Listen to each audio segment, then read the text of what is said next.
Good evening and welcome back to the Fate of Drakkenheim. This is the Dungeon Dudes weekly D&D 5e live stream campaign with yours truly, Monty Martin, running our game as Dungeon Master. And I'm Kelly McLaughlin playing Sebastian Crow, the half-elf shadow sorcerer, and we're joined today by our good friends. Jill Donitis playing Veosenia, the Tabaxi Gloomstalker Ranger Rogue. And Joe O'Gorman playing Pluto Jackson, the Human Battlemaster. Thank you for catching our live play once again.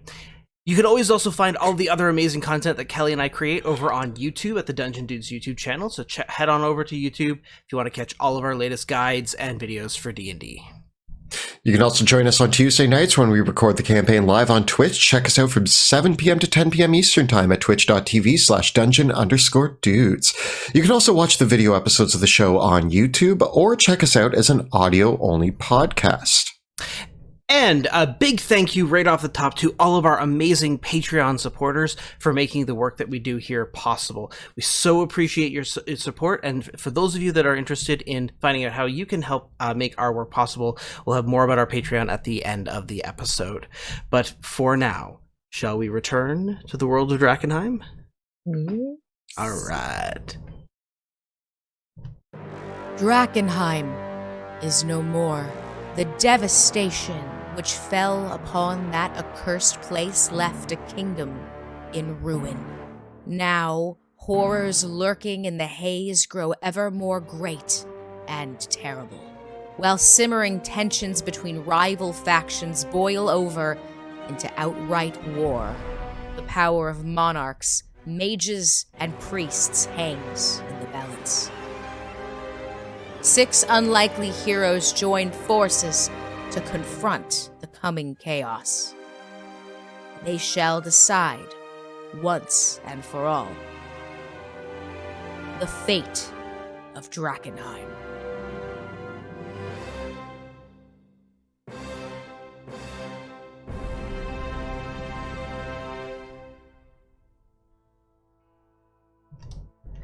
Welcome back to Drakkenheim. When last we left our heroes, Veo, Sebastian, and Peludo were in the wonderful city of Liberio, where they were making preparations for the great GASCONADE, the conclusion of the duel between High Paladin Uriel Radley of the Silver Order and Pluto Jackson, to determine many of the terms of the negotiations between Illyria and Westamar. Over the course of their adventures in the city in preparation, our heroes discovered a nefarious plot to destroy, or at least bombard, the Cathedral of St. Fiona, where the negotiations are to be held, with essentially living bombs of undead creatures. Our heroes have foiled the plot, but have been on the tail for who set these in motion. Their investigations led them to a curious lead connecting to Altbrook University and the apothecaries working there. And with the assistance of the consul of Liberio, Isabella Ezio, who has pledged that in return for our heroes having prevented the disaster that would have occurred at the Gasconade, she has put out her feelers and investigators and her soldiers to see if there are any leads that they can find over who might have been harboring this group or what might have been happening. After a very long day of adventures, our heroes have now rested up and and it is today, this afternoon, the Gasconade will be held as planned. Word is you are currently guests at the house of Isabella Ezio. Well, the leaders of Illyria, Caspia, and Westamar, Wilhelm von Kessel, the Lord Regent Polonius Reed, as well as the High King Venus Joplin of Caspia, they have been asked that they're not allowed to stay in Liberio, for Liberio is a neutral city, and so it will not be the guest of any foreign monarch. They're allowed to come in for the Gasconade, and they must leave afterwards. They can't remain as guests in the city proper, so they will be coming in only for the Gasconade and then leaving. Those are the terms that the free people of Liberio have imposed on these negotiations. And so, as guests in the home, you are awoken rather early in the morning.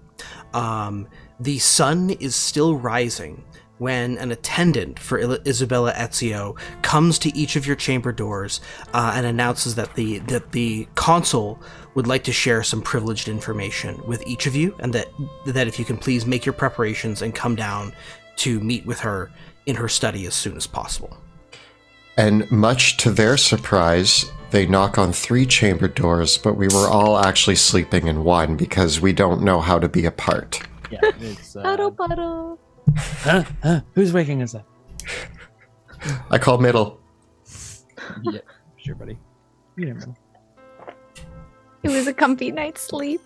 It was a good time. I needed that sleep, honestly. It's been a hectic few days. Agreed. I'm glad at least we figured out somewhat of what was going on behind the city, but I'm worried about what the day is going to bring. I'm not too worried about it. What's the worst that could happen? It's not like anybody's life is on the line, right? We laugh, but it's yours. Yeah. As you prepare yourselves and head down to the offices of Isabella Ezio, you enter her studious chamber, which is a well-appointed room with tall glass windows and sumptuous curtains that overlooks the city and the nearby gardens. Her study is rather well appointed with several portraits and paintings and works of art, but not in such a way where you've been in other nobles' chambers who they cover every possible surface with artwork or something like that, whereas Isabella's tastes are a little bit more worldly, showing portraiture perhaps of former family members that have been arranged in a respectful fashion. She has a big, large writing desk, and arranged around the writing desk are several chaise lounges and couches, as well as chairs to sit at, and an attendant brings in a wheeled table that has on it a piping hot teas and caffeinated beverages with some milk, and a selection of pastries and fruits. I walk over to that. Sebastian takes at least 3 pastries. And then Veo takes one of those pastries out of your hand and starts eating. Fair. After, as you are stuffing your mouths with food, Isabella Ezio comes into the room, and she sighs, but says, "After your adventures yesterday, I'm honestly not surprised that you're starving. Please enjoy." Thank you. It's a regular occurrence for me, I'll be honest. I hope that any wounds that you suffered yesterday, that you're recovering well. Hopefully, there's a lot less physical action that you must go through today with this GASCONADE. You know, it's really quite amazing that all you need is a good night's sleep and your wounds kind of just disappear. It's beautiful. Yes, it's an interesting game of life that we all happen to play in. I don't question it. I'm just so tough. Most things just... Yeah. I assume it's because Pluto's tough, I'm magical, Veo's a cat. It all checks out. Yeah. That passes my... That's all I need to know about life. I have had the guard of Illyria, the guard of Liberio, scour the houses and marketplaces and the streets of Liberio, searching for anyone that might be connected to this Altbrook University or this guild of conscientious practice and scientific discovery. The notable thing is that there are several physicians and apothecaries in Liberio working, and so we were able to find a few individuals with some connections to this organization. including several graduates of Altbrook University that still have connections. I have asked them to come to Anchor Citadel, where they are being kept under guard.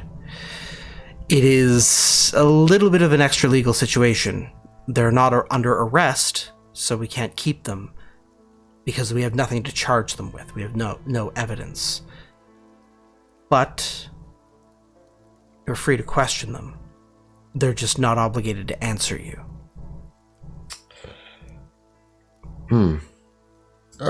Everybody that you brought in, are they currently people residing in Liberio who have been here long term? There was nobody who wasn't a resident of Liberio? Well, notably amongst the individuals that we found,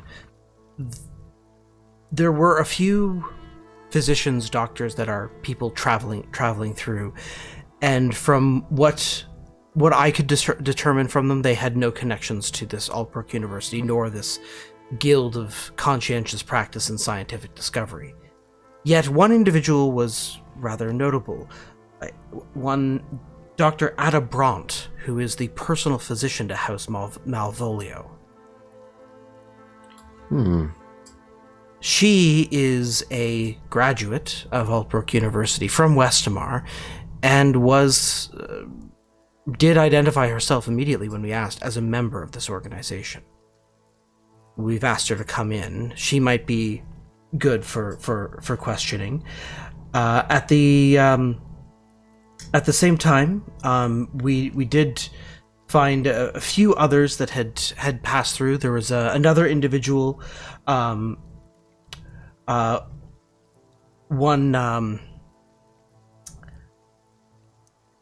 Austin Stowe, that is a ship's doctor from a vessel that came out of Westamar, but hasn't been in Westamar for at least 10 years, at least according to the captain of his ship.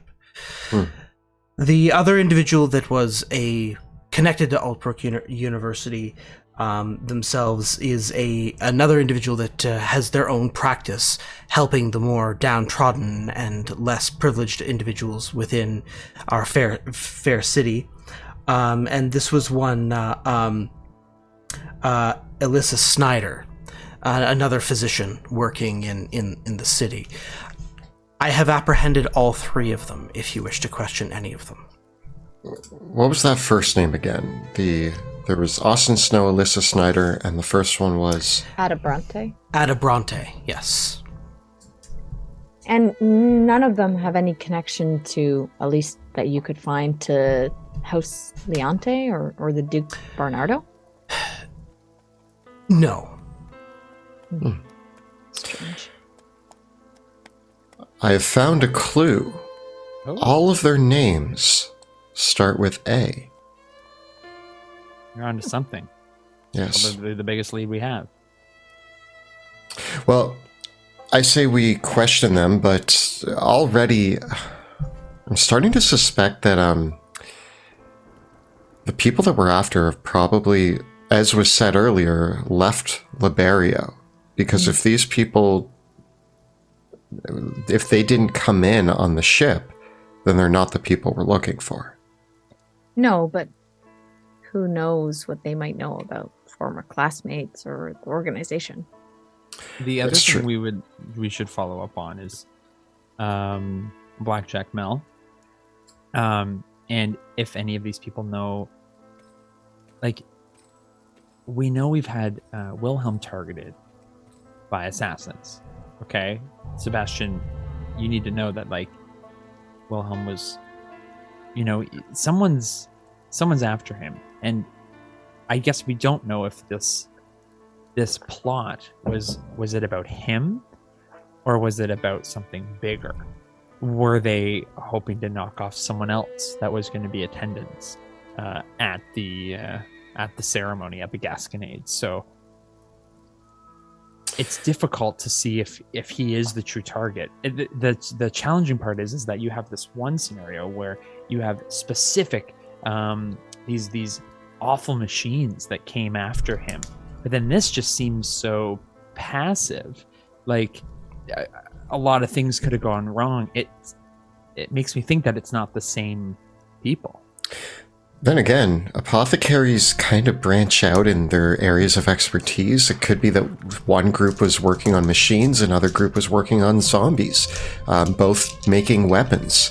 But we're jumping to conclusions. I don't think we should approach these people with ill intent or accusations. I think that we just can see if they can help us. Plead for information. Yeah. Curiosity. I think that we should question all three of them at the same time. As a professional investigator, I like to do things as quickly as possible and efficiently. I feel like that's just the worst.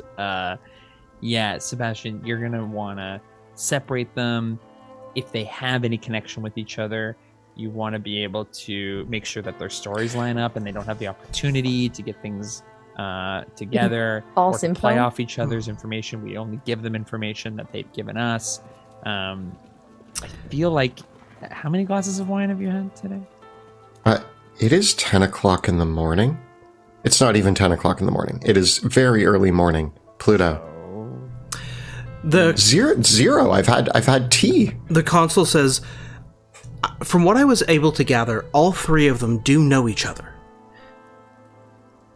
But I assume that was, from what I've gathered at least, it was more of a professional association rather than any sort of personal friendship.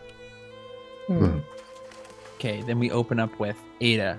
Austin's been talking smack about your business. Okay? We heard from Alyssa that you're not on great terms. Tell us more about that. Really turn them against each other. Start mixing the pot. No, early. Pluto, we're the heroes. Remember, they told us we were heroes. Oh yeah, I gotta ride that out for another 12 hours or so. Pluto, we just want to know what they know. I say that we're going to go in there and question them. We can question them one at a time if you want, but okay. I think we should just get what information we can. Be friends. Let's be friends. Let's make some friends. Listen, good cop, right? What's a cop? Good cop, good guard, cop, bad cat. Good guard, bad cat. Guard. Good cop, good Middle cop. Guard. Neutral guard. Hungry cat. Do you want me to play bad guard? Good guard, bad guard? Do you want to do it? I think we should do. Good guard, bad guard. All right, so, Pluto, you're good guard. Yeah. Veo, neutral guard.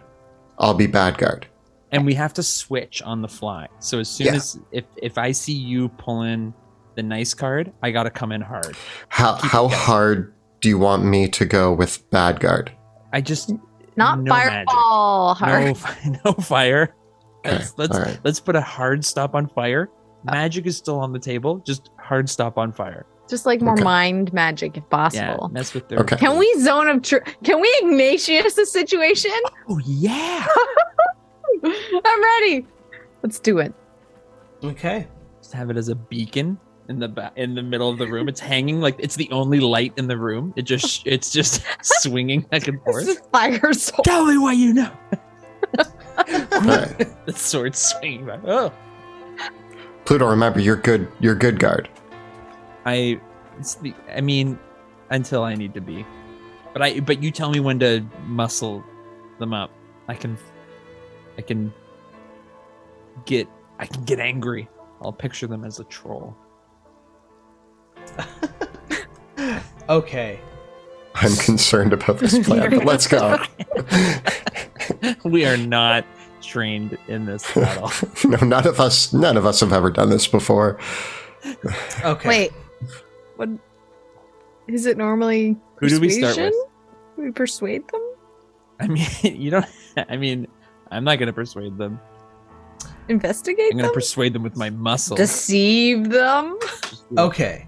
So, Isabella Ezio and her personal guard lead the group of you from her home through the promenades, the streets, the boulevards, and the canals of Liberio to Anchor Citadel, the military fortress of Liberio.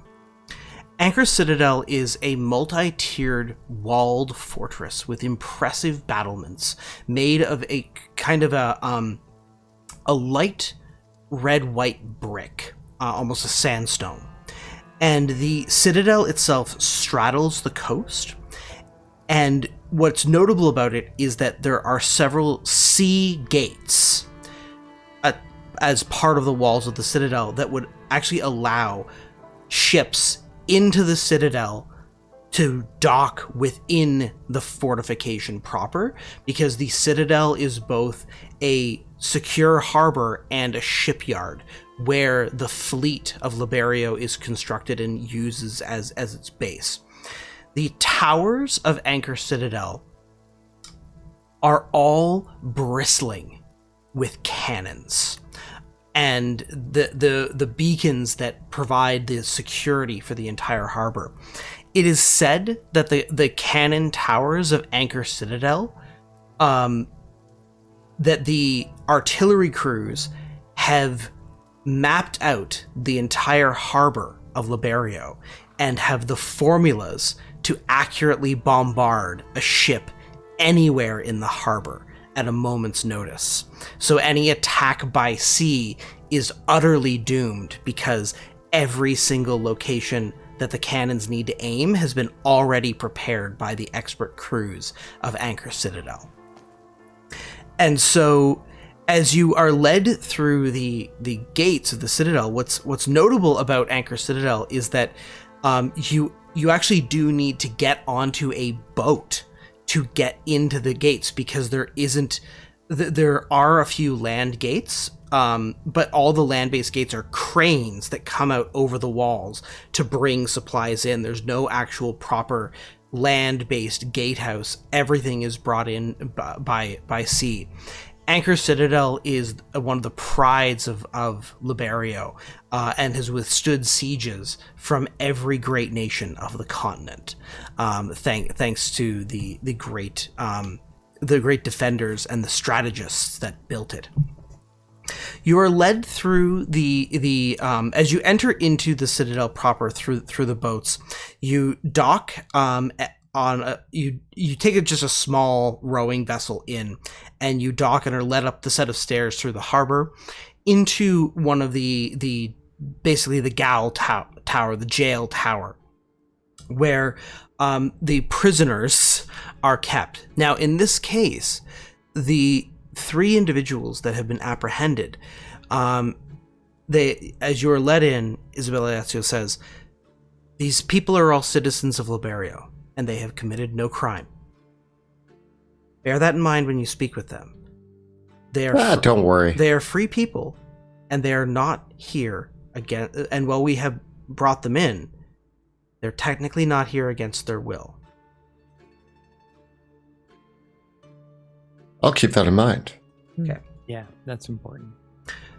Which the jailer is a broad-shouldered, helmeted woman, and she says, "Who would you like to speak to first?"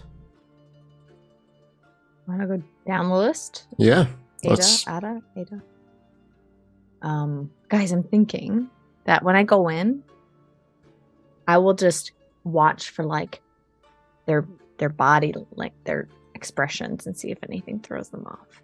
Mm. I'll just right in their eyes. Press X to doubt. Got it. Mm-hmm.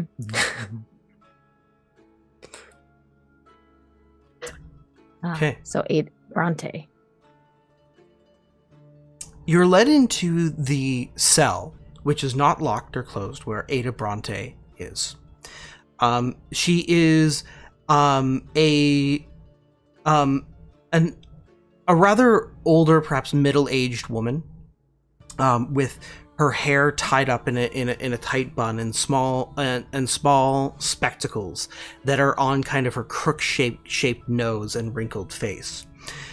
She is garbed in lighter robes, but ones that speak to her station as the physician of one of the noble houses of Liberio. And she smiles as you enter and says, "Who do I have the acquaintance of meeting?" Oh my gosh, Ada, thank you so much for meeting with us today. I'm really sorry about this the routine. Can I get you anything like some water? I have not been mistreated here, but I am curious as to what the purpose of this meeting is. I was told that I was needed to answer questions about the Guild of Conscientious Practice and Scientific Discovery, an organization of which I am a member. I am rather alarmed that I have been brought to the jails in Anchor Citadel to do this. Yes, it's all very sorry for the mystery. My name is Pluto Jackson, emissary and prince. You're a Caspian. Correct. My face travels. Does it? Or where does it go? This is my colleague and high wizard. What's your thing again? Master Mage of the Amethyst Academy, Sebastian Crow. And although you're not here against your will, we brought you into the prison because we might just need to lock you up for conspiring to murder people. So that's why you're here. What my friend is trying to say is there has been we might call it an incident. A plot. Below the cathedral, there was some mention of clues found that led us back to your organization that you're a member of, and I would love to ask you if you have any knowledge of 3 mysterious travelers who are apothecaries who recently traveled from Altbrook. A look of alarm is immediately visible on her face. And you can see that her eyes dart back and forth, almost as if she's confused and is trying to make sense of the situation. Can I tell if it's alarm as, oh, I'm in trouble, or I don't, like confusion, like more confusion than anything? Give me an insight check. 12.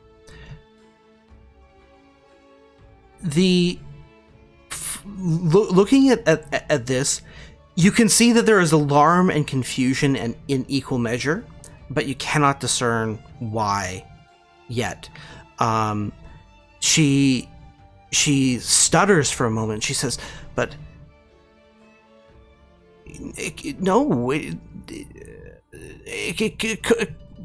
that doesn't make any sense. It wouldn't have been."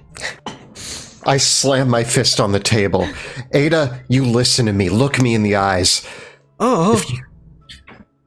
There are people trying to kill important figures in Liberio, and if we don't figure out who it is, people are going to die. Do you want to be responsible for the deaths of people? Do you? Maybe you're in on it, Ada. Maybe you're trying to protect these people. Pluto, good cop. No, I don't.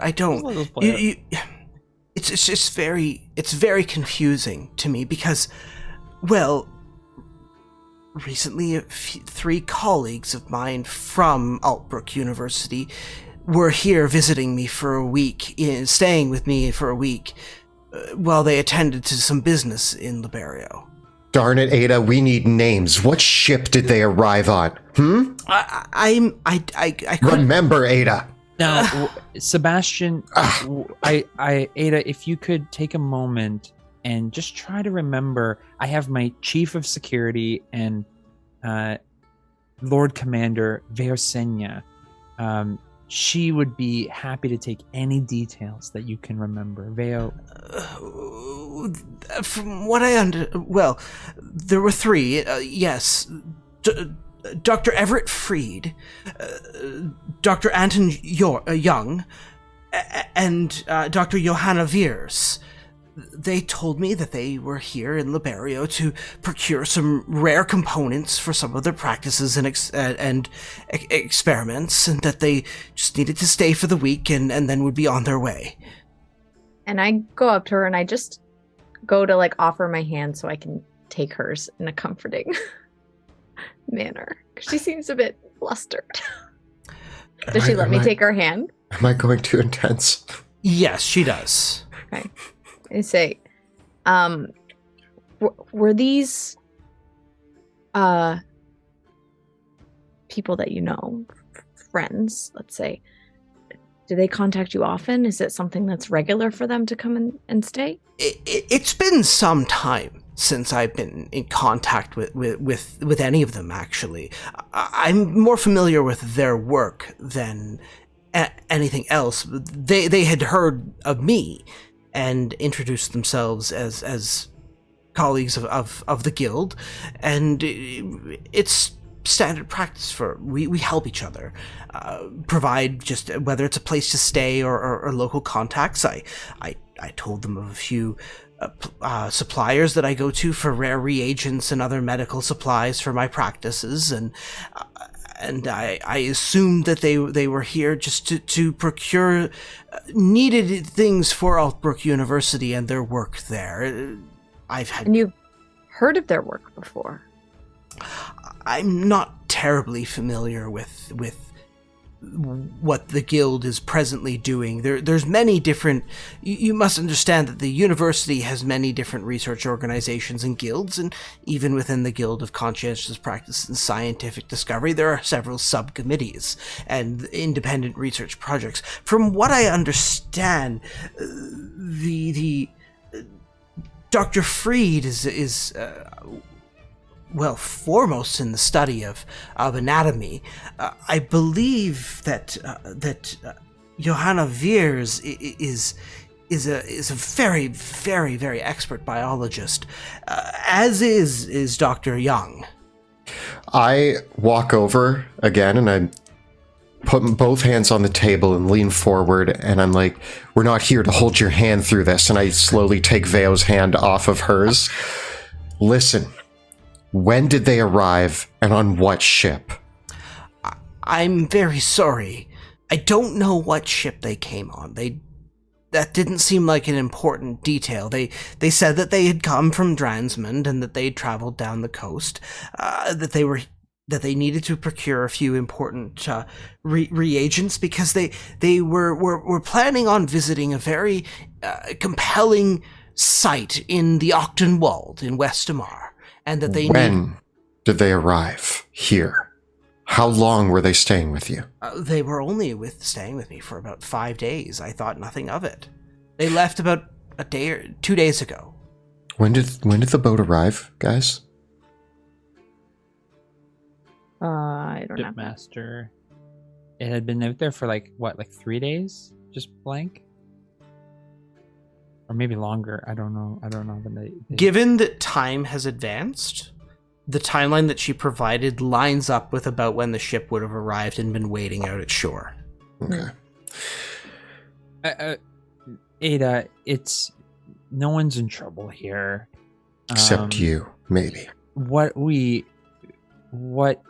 I might ask is, these rare reagents, these things that you helped them procure or you saw them gathering, were these out of the ordinary for you? Were these, what would you see yourself using these for, in a more practical sense? I must admit, I actually did not see too much of what they were procuring and what they were purchasing. From what I understand, they'd made some arrangements, but they mostly just stayed with me. There were a few things that I had in my supplies, some alchemical reagents, and things that I was able to trade with them. I believe they were also looking for some delirium. You ever made exploding zombies, Ada? You ever do that? You ever dabble in necromancy? No. The Guild of Conscientious Practice and Scientific Discovery does not work with magic of any form. We are strictly medical practitioners. Ada, what? We use chemistry, natural philosophy. There is no magic involved in any of what I do. Sorry, I used the term necromancy. What I meant to say is, have you brought anything back from the dead before? Using science. I must admit that I have had some rather some patients that were on death's door and brought them back from the brink, but no patient that I would consider reanimated by any stretch by my own work. Ada, you seem like such a talented practitioner. You know, you seem caring and loving, and you seem super attentive as well. Did these 3 that stayed with you, did anything seem off to you? Did anything seem out of place during their visit? They mentioned that, well, many of the places that they were mentioning they were looking to investigate were very occult in nature. Places that I wouldn't necessarily wonder why, for any medical reasons, we would need to go there, but there have been Boulder colleagues before that have wanted to find ancient knowledge. It was just that they spoke and said that there was that they were hoping to find colossal fauna and flora unlike any other that they'd worked with before, and some sort of occult vault that had been buried in the Octenwald that had some, what they thought, information. And do you happen to know, did they mention, other than the Octenwald, where specifically they were going? My understanding was that they were going back to the university. And did they have a ship that they were meant to go back on a certain day? I had asked them if they needed any arrangements for travels back, but they said that they had worked it all out. And Pluto, can we Ignatius? Is that a... You want us to pull out a sword? Because we will, because what you're giving us isn't very helpful. It actually is. It's very, very helpful, Ada. Ada, maybe you're in on it. No, of course not. How are we supposed to believe you, huh? You harbored 3 fugitives who attempted to make an assassination attempt. You allowed those people into your home. You gave them safe harbor. That was planned. Maybe it was part of the plot all along. Maybe you have something against the to-be king of Westamar, Mr. Von Kessel. Ada, I'm so sorry. My friend is very worked up because a colleague of ours, a close friend and potentially a political, how can I say, rival to others has been a target of attempted assassinations, and we're just trying to get to the bottom of it. And I'll be honest, we're scared. We're scared for our friend, and if there's anything that you can tell us that could help unveil the plot that was set out against him, we'd be more than happy. Any shred of information. You've been so helpful this whole time. Give me a persuasion check. It really works. Okay, I'm gonna just quickly check one thing. I'm gonna use my, I got an 18, but I'm using my commanding presence to add an additional, so a 22. Use one of my superiority die. There was one conversation that they had where they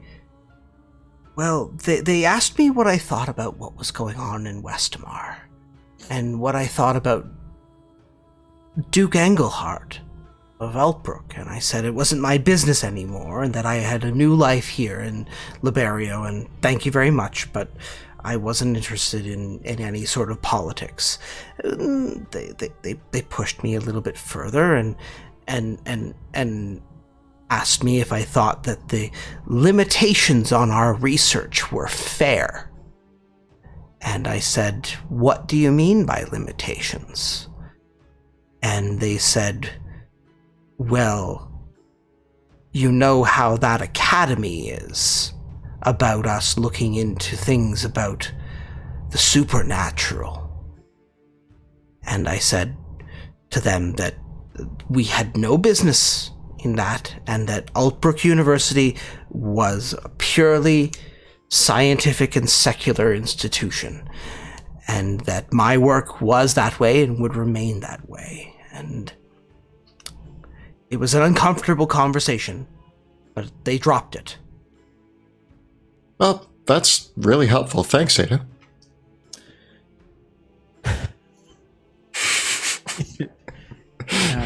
Ada, I think you have been most gracious with your time and your words. And if it's all right, may we reach out to you in the future if we have any follow-up questions? You've been so generous. Certainly. Thank you. You may leave whenever you'd like. There's the door. And also, do you want me to help you? Very well. I'll be on my way. Before you go, Ada, is there anything else you could give us that could help us save some lives here? Because if this whole thing ends up coming out and you are found to be holding back any information, it could be bad for you. So just want to give you one last chance to tell us anything you might know. I am sorry. If my colleagues were involved in something, they were cautious to keep it from me. All right, Ada, you're free to go, but I've got my eyes on you. And I step out of the way of the door. Sebastian. Walking. Yes. Sebastian. Very bad cop. Very bad. Loved it. Nailed it. Guys, did I do a good job? It was like the most baddest and the most goodest cops. Good that job. was exhausting. Do you guys want to switch it up? Veo, do you want to be the bad cop? I don't think I. Maybe. Okay, I can switch it up and be bad cop. Okay, all right. Okay. All right. What do you want me to be? Veo, do you want to be good cop? I'll be neutral. Or do you want me to be good? Do you like being neutral? What do you want? You be good. Okay. I'll be neutral. Right. Okay. I'm kind of good neutral, but I want it to be more neutral, but All right. it's a good feel. Switching it up. Austin Stowe. Austin Stowe. Alrighty. Stowe. Austin Stowe is a rather interesting fellow. As you come in to meet him, he is from what you understand, he is a ship's physician.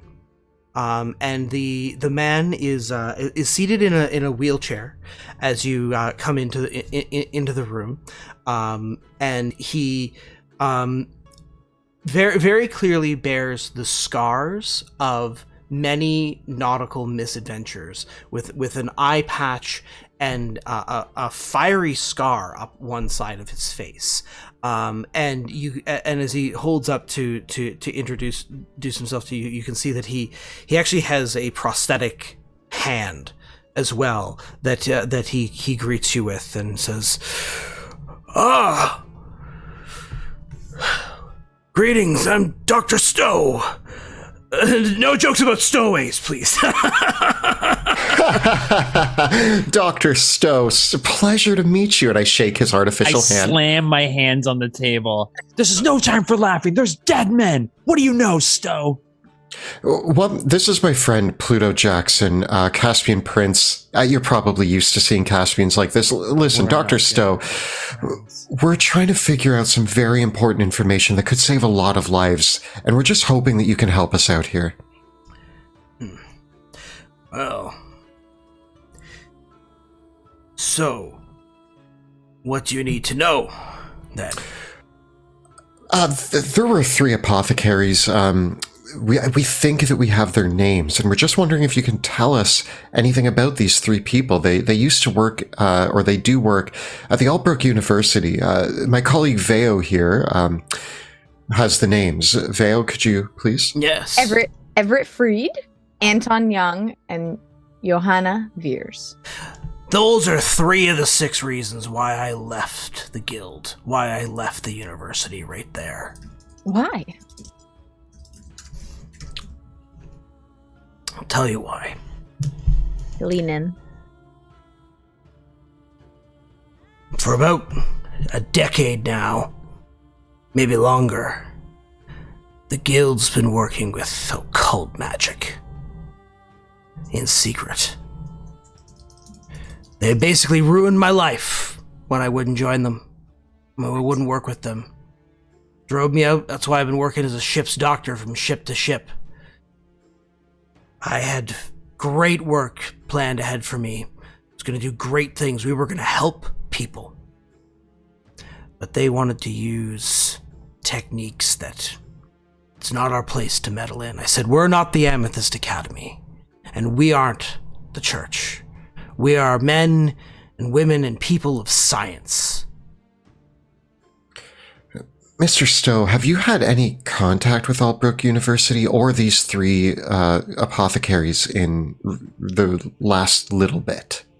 No, and the fact that they are in town is not surprising to me. There's many things that come through Liberio, but those 3 are not to be trusted. Not at all.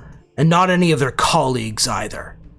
And if they were to be staying with someone that seems to have the same views as you, but lives weren't ruined, what would you make of it?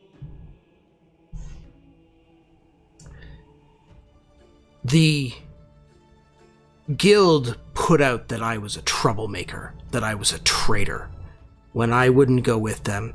Those 3 and their colleagues, they have the ear of the guild master and everything. The whole guild is corrupt right to the core. Sure, there's people in it that don't know about all the work that's really happening. But I know. A few years ago, I was invited to a meeting with two, well, one was a wizard of the Amethyst Academy. That much I know. Do you remember a name? Yes, Dr. Friedrich von Lichten was what he called himself, but he was a mage of the Academy. And there was another, this Diedrich Moors. Both of them were Academy wizards that were very interested in the time and all that delirium stuff. At the time, I don't even think we were calling it delirium. And the guild wanted to know about it, and these 2 had information about it. And I knew right from the beginning that we were getting involved in something that we should not be getting involved in. And I was driven out of the guild for it, for speaking up, for saying that we should have kept to our principles. Austin, I gotta be honest, we've got a witness that says you were in cahoots with 3 members of the Guild of Science and whatever, and they said that they saw a man in a wheelchair sneaking around the temple. What do you have to say about that? Is that a lie? Oh yeah, that's very much a lie. You can't say that. You wield Ignatius. Am I?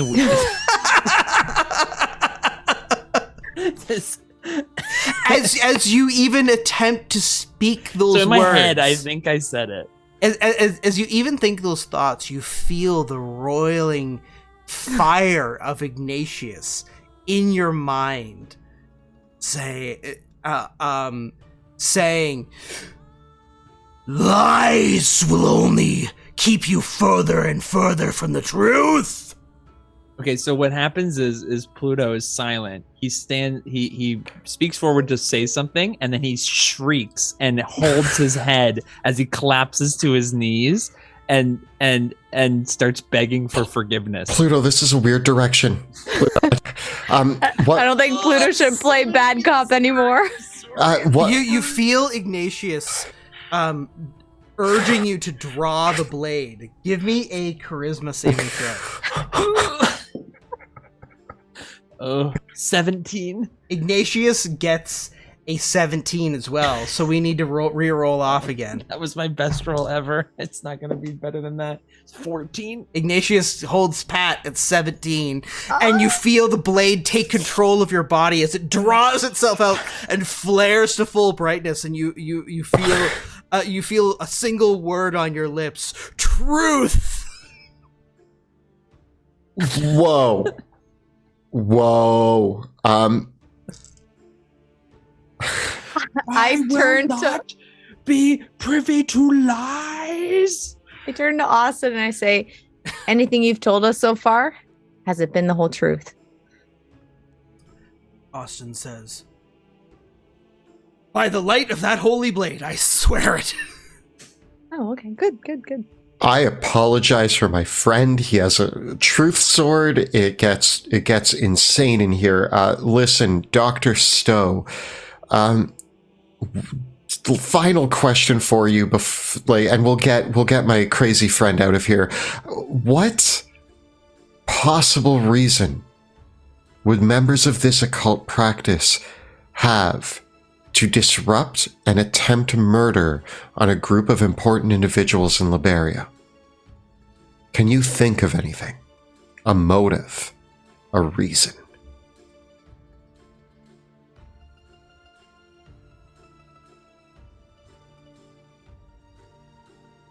The guild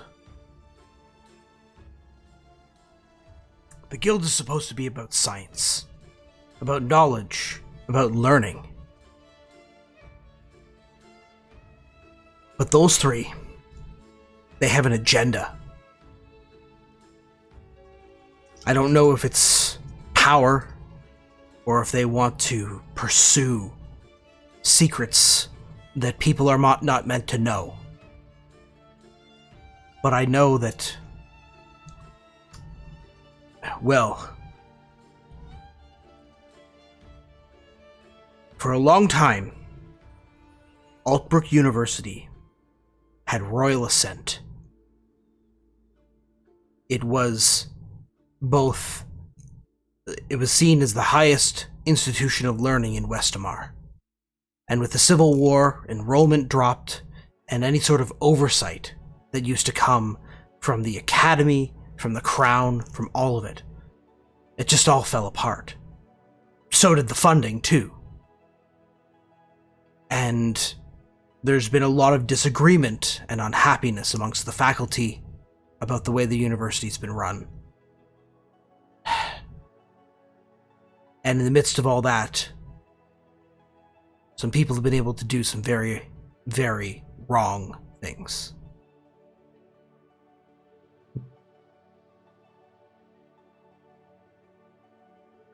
Do you see any reason, then, why Altbrook University or members of this guild would not want a new king in Westamar? A new king means authority, stability. It means that there'll be oversight again. People wanting to keep tabs on them. Maybe they don't want that. Do you have any reason to believe that Dr. Bronte, former colleague, maybe, would be involved with these three? With respect to Dr. Bronte, she's a gullible rube and always has been. She's one of those lovely people that sees the best in people, and people take advantage of her for it.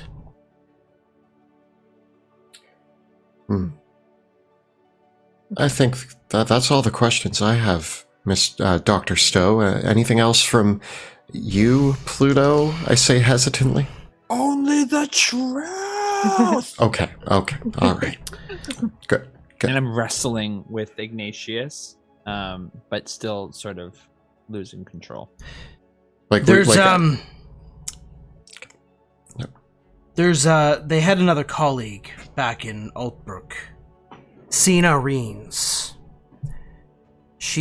I tried to tell her to leave when I did, but she didn't. She might be a little bit more reasonable. You should, if they've done wrong, Cena might be one that you can still reason with. Thank you very much, Dr. Stowe. This information is going to be most helpful in our investigation. Agreed. Goodbye. And with that, I think he's free to go too. Okay. Pluto. Interesting direction. You did great. I can't do it. I can't be the bad cop. Okay. I will be the bad cop. Theo, it's your turn to be bad cop. I seek the truth and justice, and I think I need to do that. And I only know how to be a bad cop by trying to fake Be it, good. and I can't be that. Pluto, you did a great job as good cop. You go back to good cop. Veo, you're bad cop. I'll be neutral. Is that what bad cops are? Yeah, I mean, Veo, you shoot monsters in the face without hesitation. Okay, Wait. but I'm not gonna shoot this No, doctor. you're going to shoot this doctor in the face with words. You feel me? With aggressiveness. Yeah. Pointed. Pointed comments are your arrows. Is it like a dark enough room that you could hide in the back, and then you could just come out? Can we turn off the lights?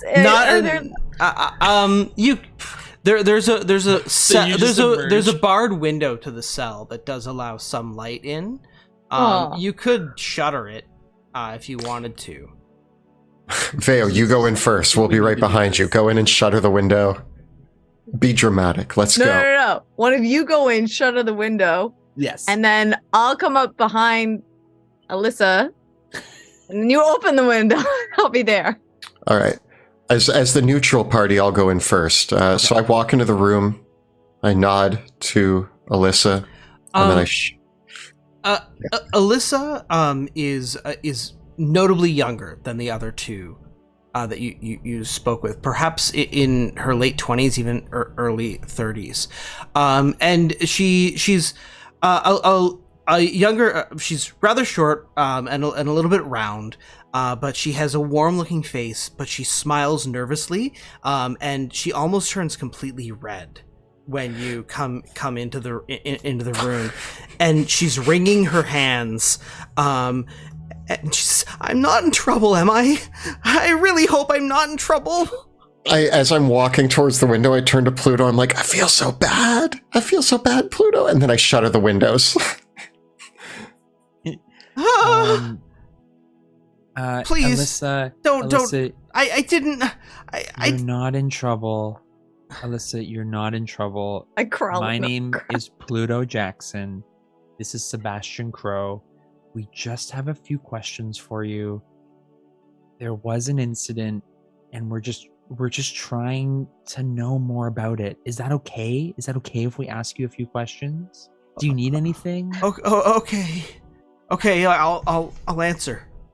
Pluto, I don't know where Veo is right now. I can't see her. What I do is I make my way to the seat in front of her, and I'm sitting across from her. I'm really sorry. I'm really scared of cats. I unshutter the windows. You're not gonna make me pet that cat, are you? And I just lean forward and I say, "Only if you don't tell us the truth." Alyssa Snyder.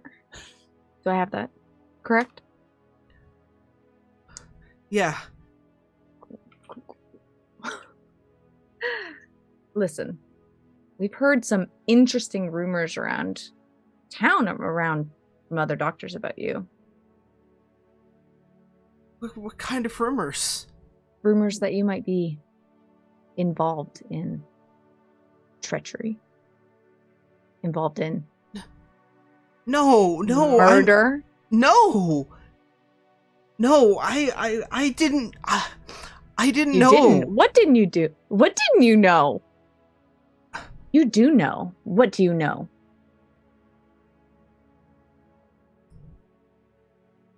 Well,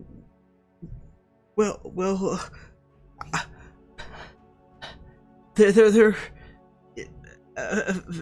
Earlier this week, my one of my old professors came and saw me in town, Dr. Anton Young, and he needed me to tell me where, if there were any places where he could get nightshade, and I told him the herbalist that I knew that might have some, and he thanked me, and then he asked me about a book that I had taken from the library quite a while ago, and if you could have it back. Oh, a thief! Jeez, we have a thief in front of us. I didn't steal it. I just when I came to Liberio, I borrowed the book and I got mixed up in things during the war and ended up in Liberio and had never made it back to Altbrook. That was all. It was an accident that I took the book. Listen, What no book? one's accusing you of taking the book. Yeah, what book? I'm definitely accusing you of taking the book. I gave it back to him. He was my professor from the university. I thought he was going to return it. What was the said name he of the needed book? Oh, it was a really fascinating book. It was a catalog of old elven ruins in Westamar. Now, And- why would you and- need to know about elven ruins? Well, I just think elves are really neat. I mean, they are. It's such a cool mystery about them, and I thought it was an interesting read. What?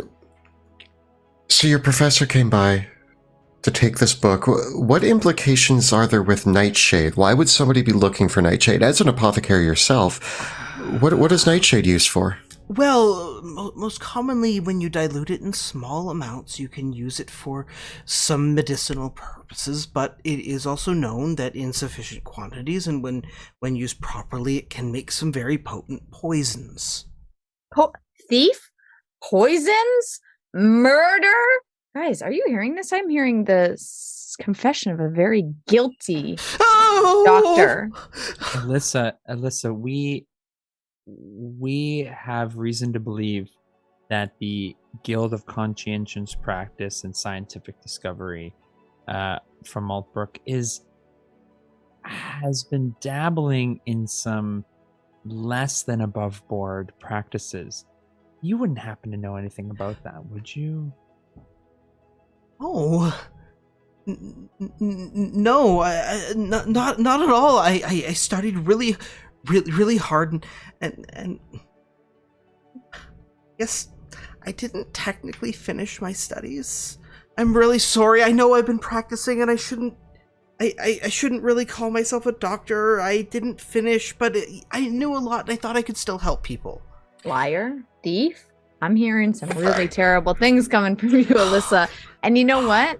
Someone so desperate to keep a secret like that might do anything for her former professor, who would probably know she didn't graduate. Does she seem genuine and actually I'm trying to get a read on her. I've been watching her reactions to Veo this whole time. Does she feel like she's responding in genuine sort of like, oh no, I'm in trouble? Or does she... Yeah. Give me an insight check. I have proficiency in insight. Would Sure. that help me sort of discover Whichever the two of you has the higher modifier can make the check. I have 0, so you go ahead, Pluto. I get a 25.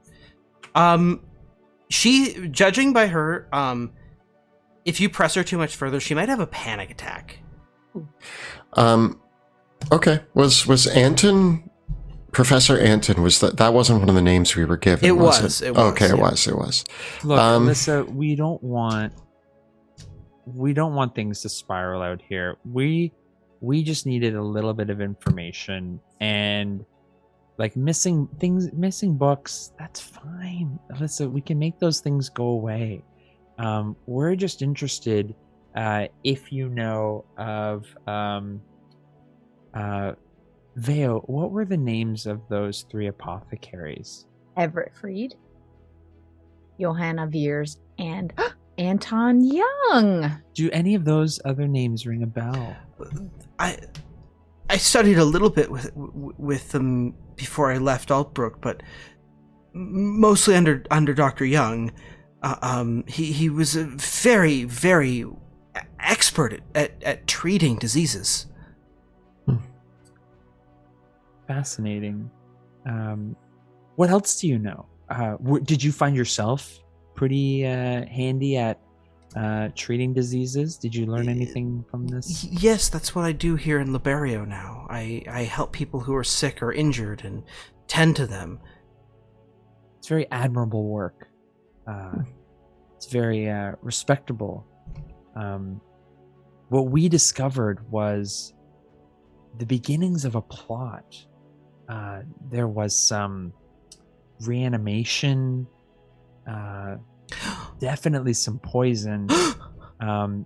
These things can get really out of hand if, we just want to protect the people of Liberio, just like you do.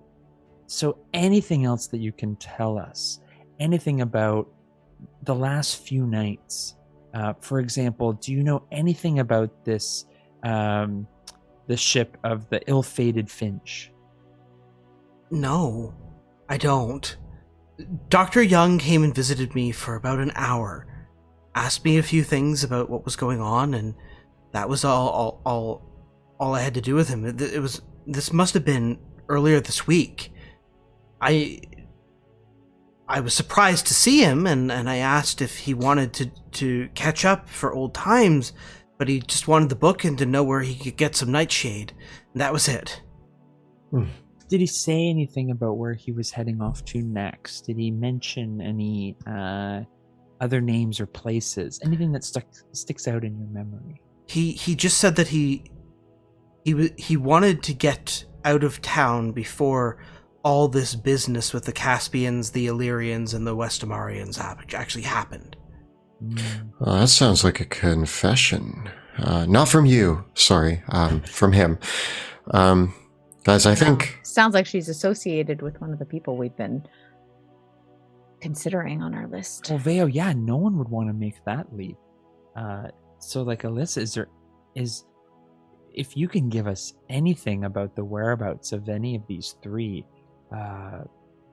any places that they'd mentioned in the past. One of these was your professors. Did they have any places that they enjoyed visiting that were near Liberio?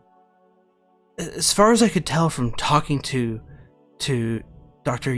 Young, he was here in Liberio to procure some components for whatever the work that he was doing. He wouldn't tell me anything about it.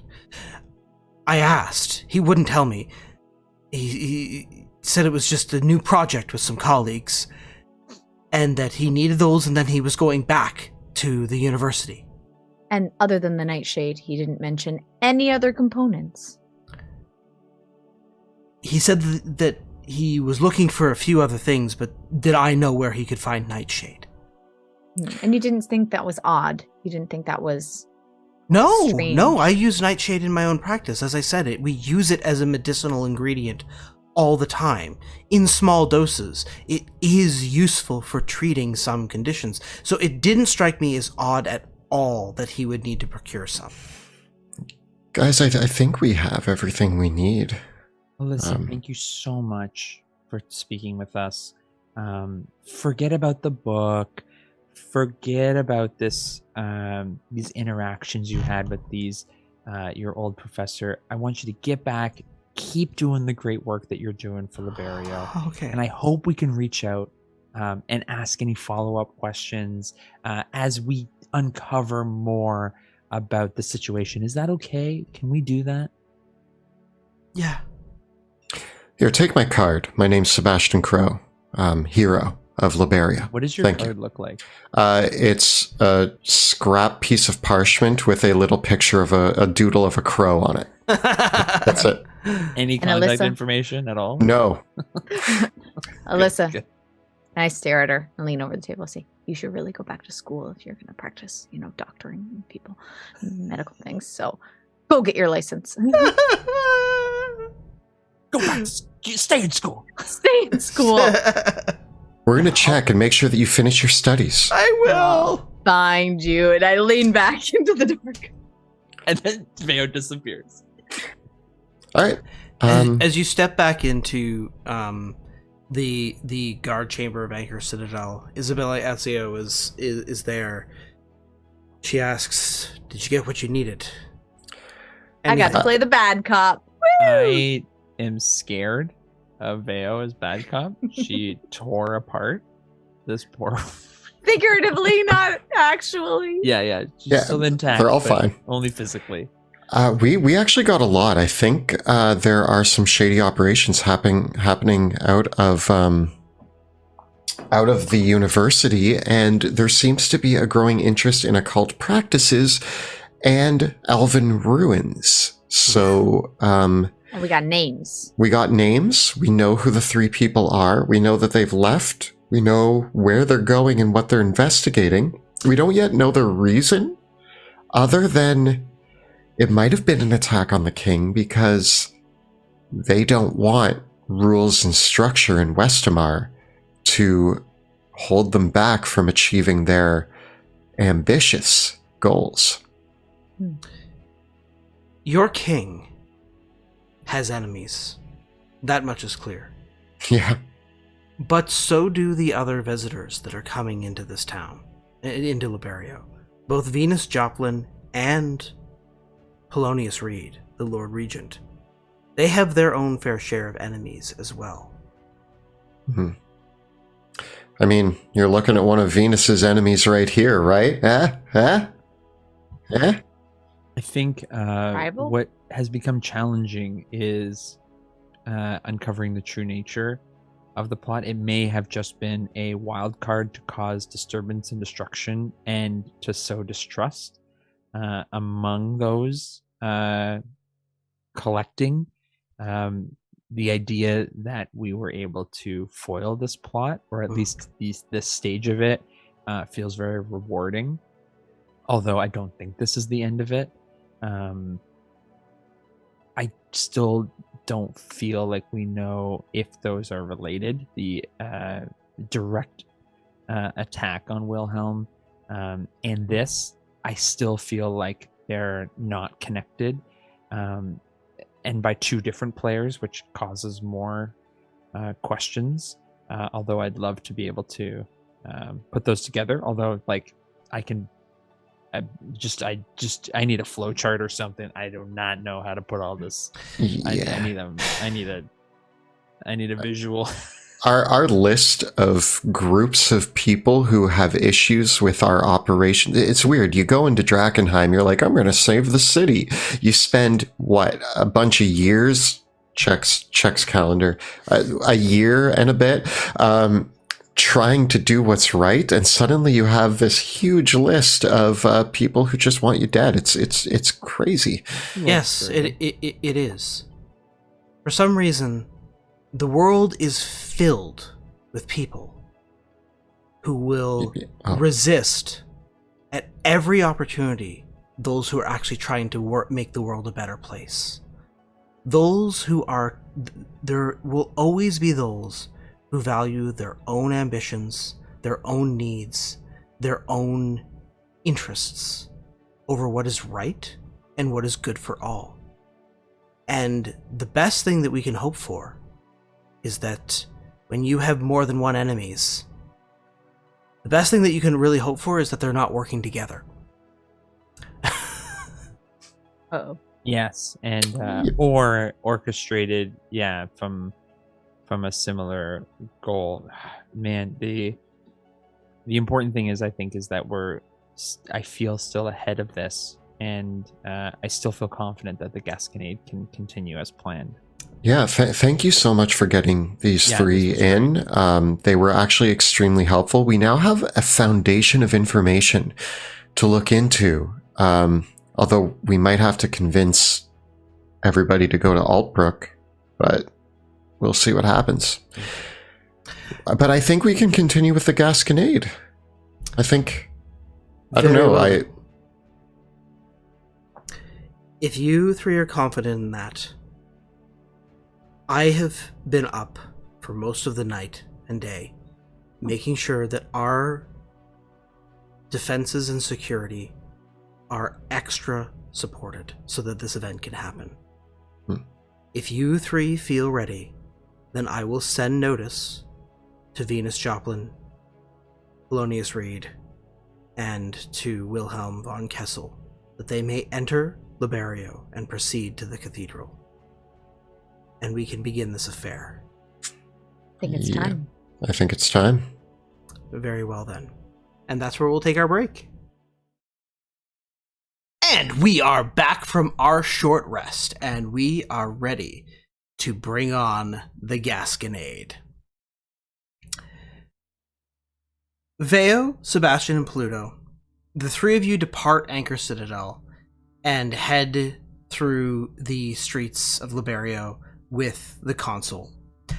As you do, a procession of dignitaries, nobles, high-ranking citizens of the city of Liberio, and crowds of people begin to gather throughout the street, for there is an anticipation of the arrival of the foreign monarchs in Liberio.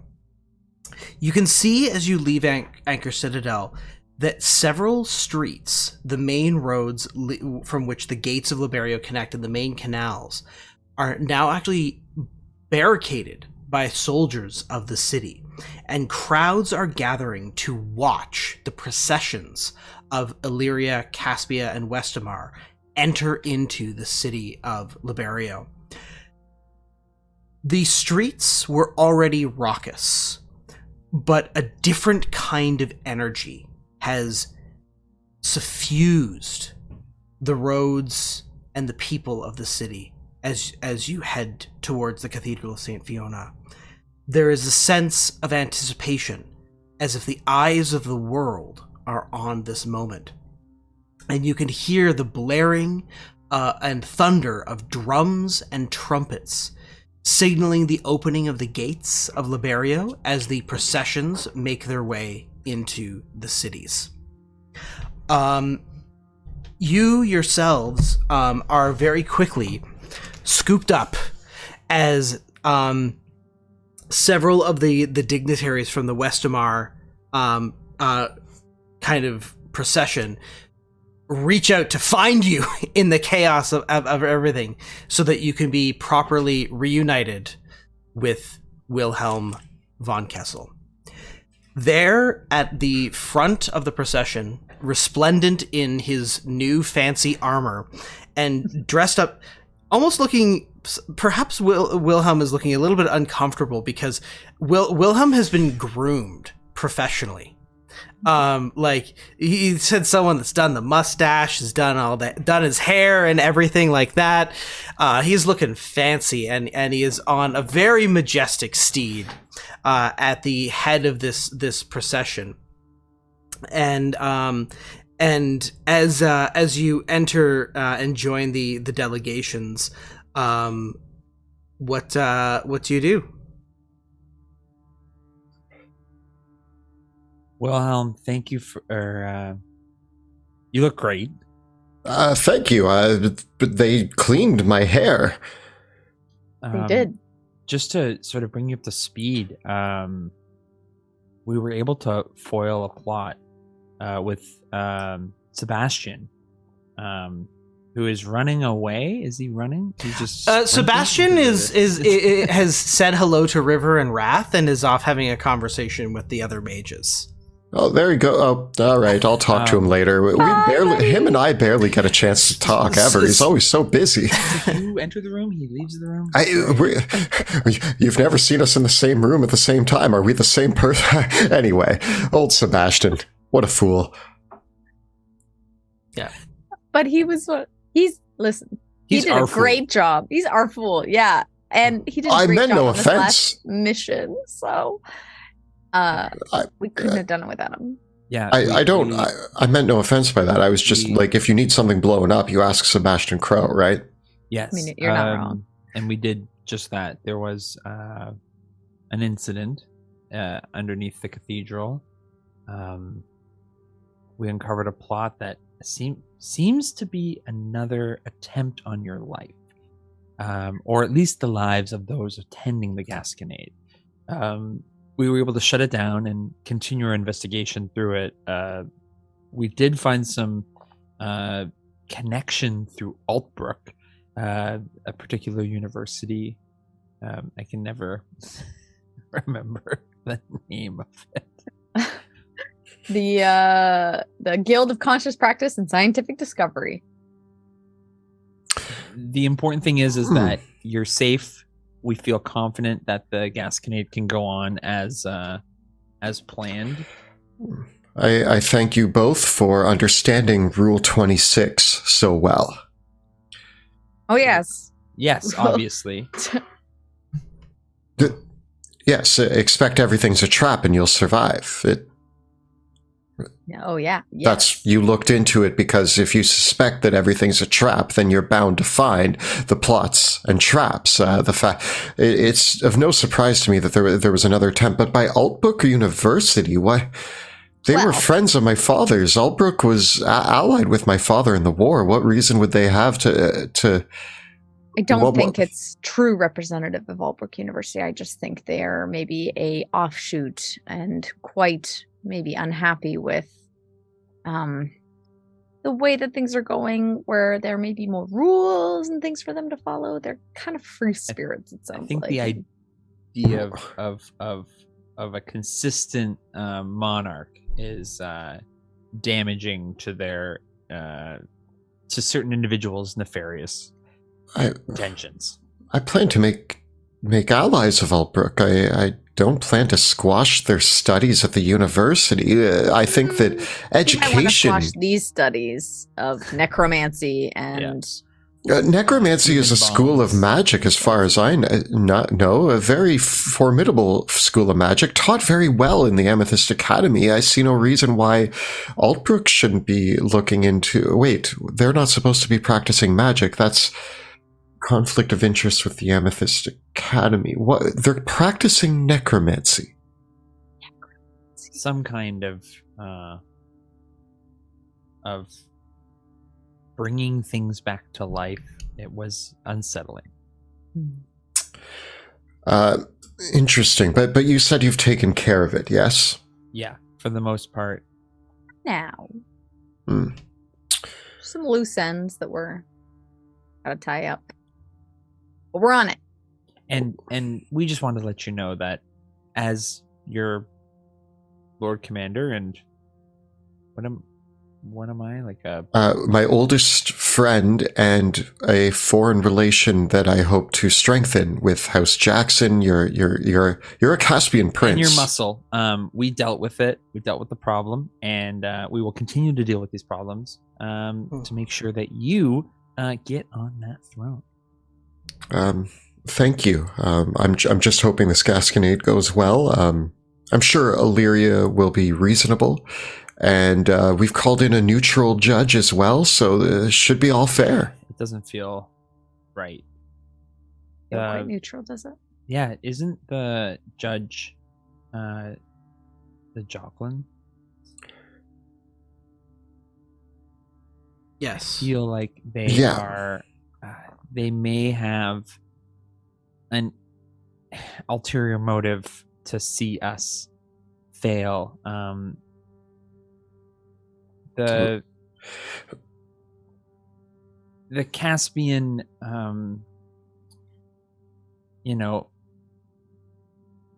they want to see House Jackson struggle. So I feel like they might be less than neutral in their arbitration. Oh. So now, right before we go into the Gasconade, you're telling me that our neutral judge is not neutral. No, I told you this literally before we even started the duel. I had a lot on my mind back then. There was a lot happening. I was okay, very forward with the idea that this was not fair. That was months ago, days ago. That doesn't mean we can't win. Listen, we have destroyed Big Linda and those things in the throne room, and we just need to tell the right story, and we'll win. How could they beat us in our amazing adventure with these amazing trophies that we have as proof of the daring deeds Am I saying it right, Pluto? Like daring? Yeah. Yeah, I like that. All this.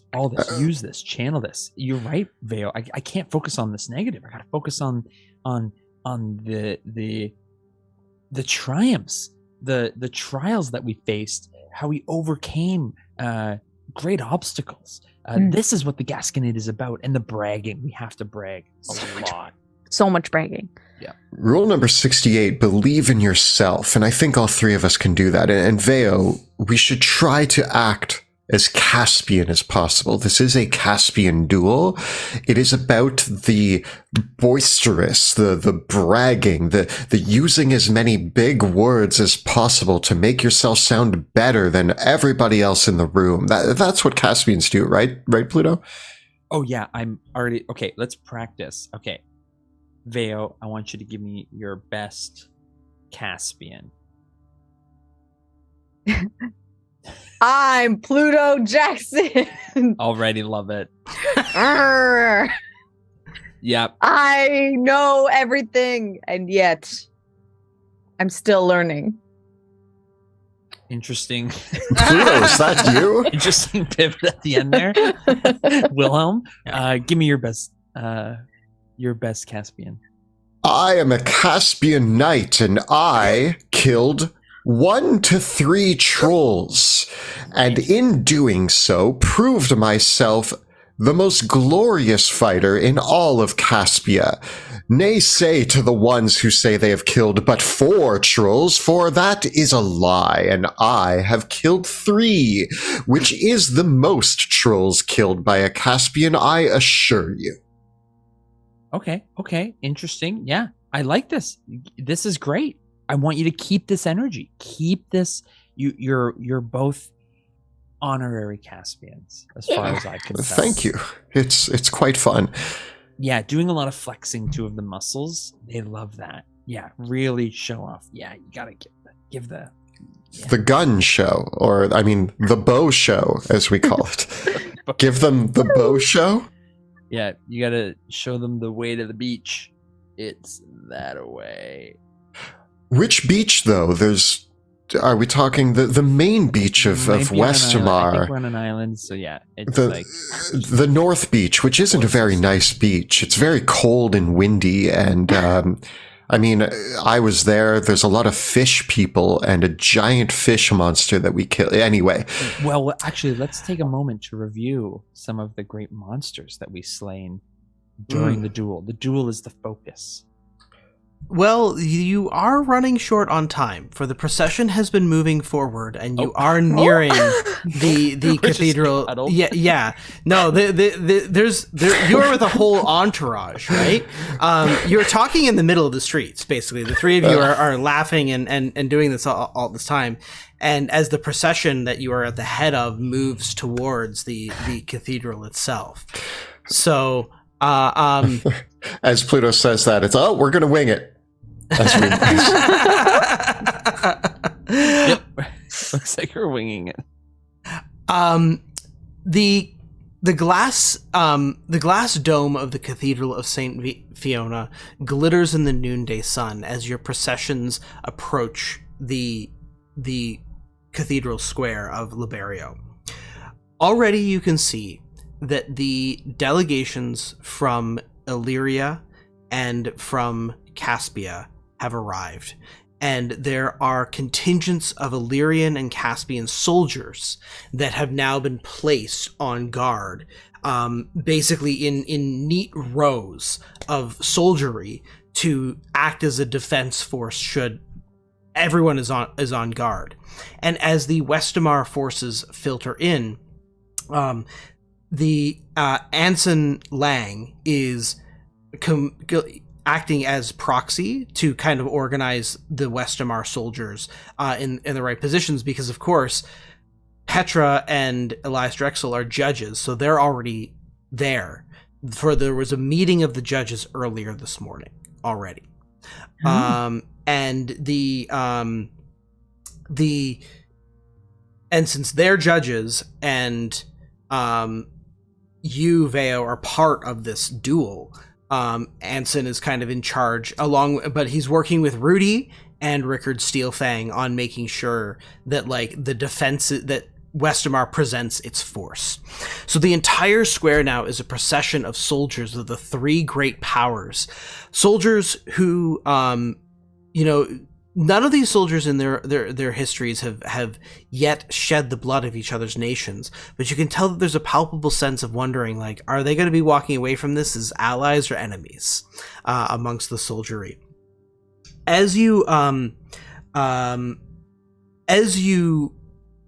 enter, the High Flamekeeper greets the three of you warmly and speaks her blessing as you enter once again, and thanking you one last time, Veo and Paluto, for the help that you've given. And you spot that that also in attendance to observe the Gasconade are Eldrick, River, as well as Wrath and Sebastian as emissaries of the Amethyst Academy that are on site. As you enter the Great Hall, the Great Chamber of the Cathedral of St. Fiona, where the sacred flame burns in the brazier at the center beneath the glass domes, the circular structure has been divided equally into representatives of each of the three nations. And a great chair has been placed to seat the respective heads of state, but also placed beside it in the Illyrian delegation is a seat that is placed with equal relevance beside that of the Lord Regent for the High Paladin, Uriel Radley. As the three of you enter the room as well, there is another seat that has been placed beside but behind Venus Joplin. And it's a smaller, rather uncomfortable looking wooden seat. And as you look around Paluto, you realize that there is not a seat for you amongst the Westamar delegation, because you're a Caspian. And it dawns on you that this small seat placed behind Venus Joplin is your place to sit. Pluto, what if you just come stand with us? Is that really bad? Would that piss her off? I believe my place is on that tiny wooden stool. You're one of the leading people in this Gasconade. You're expected to sit on a tiny stool behind our neutral judge? It is, as things evolve, I'll try to grab a chair from somewhere else. Like I'll see if like I can send someone off, or I'll try to do like a swap, like a chair swap. But maybe Sebastian can conjure up a chair for you. I don't know. I think it's best that we just follow with the procedure. Anything I can do to sort of gain favor and keep things above board, especially as we enter the Gasconade. Looking around the room, is Rudy here anywhere? Rudy is basically in charge of security. So Rudy during this, and Rudy, Wrath, and Sebastian are all present. So if you do want to switch over to any of them at any moment, you can. But they're kind of in their enforcement roles. Yes. Yeah. I as Rudy, I just, as you're passing, say, "Don't worry, I got this. You just focus on getting through this Gasconade, and I'm sure the rest will take care of itself. But I'm gonna make sure everything's ship shape out here in terms of these guards." Rudy, keep your eyes open. Keep your people on guard. Apparently, there was another attempt, so just be aware. Another attempt? Oh my! Stats and stars. All right, I'll let them know that we need to be extra vigilant around here. But don't worry about what's going on. Just focus. Thank you. As you take your places, you see the prominent figures of the nations of the continent. Venus Joplin stands at the head of her delegation and takes her seat. She is an imposing woman in her late 50s, with broad shoulders and a square face with defined features, and short black hair. She purses her lips and narrows her eyes, and as she looks at Paluto Jackson up and down, with a bit of a scowl on her face. She wears a thick breastplate that leaves her arms exposed, and as she does so, she sort of flexes her muscles over at you. And of course, the engraved symbol of her house, the muscled arm holding a sword, is prominently engraved upon her breastplate. She wears another cape with the crest of her house upon it, and normally in the past you might see her wearing the just a silver circlet, but today she has donned the crown of Caspia, which is a wicked thing, a crown that is basically a band with 6 swords around the length of the circular band that all point upward, each sword symbolizing one of the 6 swords of Caspia. And of course, in a thin sheath upon her waist is the rapier of House Joplin. And so as she eyes Paluto up and down as she takes her seat. Entering in opposite her is, of course, Uriel Radley, who you had dealt with before. But alongside Uriel Radley are 2 other delegates from Illyria. The first is Lord Polonius Reed, the Lord Regent of Illyria. He is a burly black man, probably in his 60s. He has a round and chubby face with a thick beard and short black hair that has been combed over where he's balding out a little bit. He has shaggy eyebrows and sort of a heavy-set gaze. He himself is dressed in exquisite Illyrian silk, and there are several rings on all of his fingers. He's got a frilled ruff and puffed sleeves with gold filigree. And he himself, he strokes his beard, and looks carefully at Wilhelm as Wilhelm enters the room. Beside him, though, is a younger woman who has dark brown hair done up in a bun at the back of her head. She has sharp and angular features, and a pointed chin.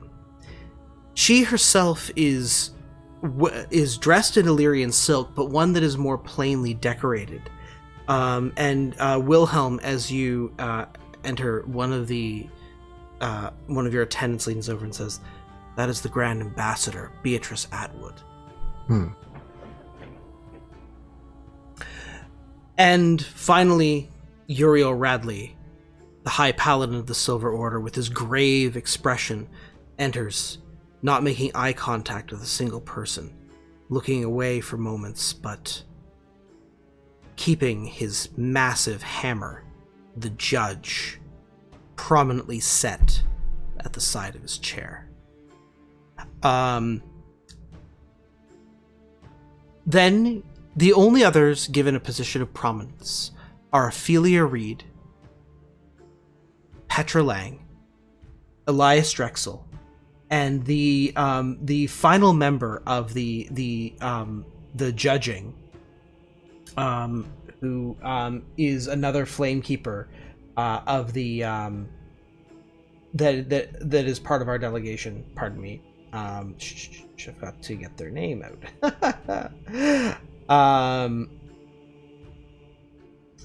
I'll have to. Oh my god, I have it. Where'd it go?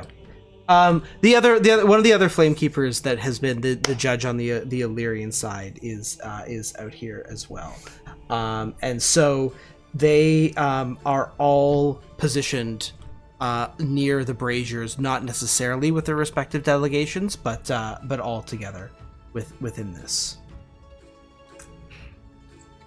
As the final group of representatives that are amongst all of the group that are gathered and assembled here it's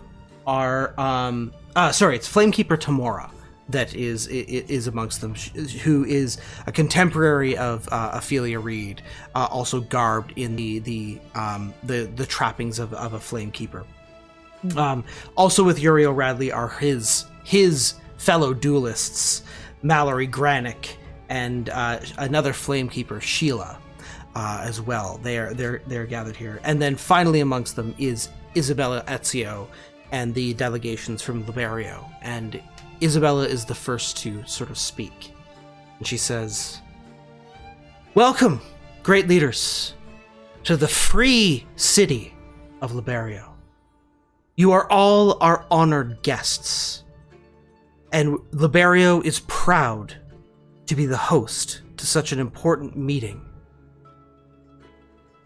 This contest represents a key negotiation in the disputes between Westamar and Illyria, and the strange happenings that have affected us all of late. It is my hope that in resolving this dispute, we can begin a dialogue between all the leaders of our leaders of this continent to ensure that peace amongst us is kept as a foremost priority. A peace that so often has been denied to Liberio. For while the Edicts of Lumen have kept a great deal of peace in this continent for the past 300 years, there have still been conflicts, there have still been wars, but none is so bloody and destructive as those wars that preceded those edicts. Let us remember the negotiations, the diplomacy, and the drive to work together that forged those edicts in the first place, rather than the bad blood that has so often informed our disagreements. This Gasconade is a Caspian tradition, and as such, I suppose that it falls best to High King Venus Joplin to oversee them.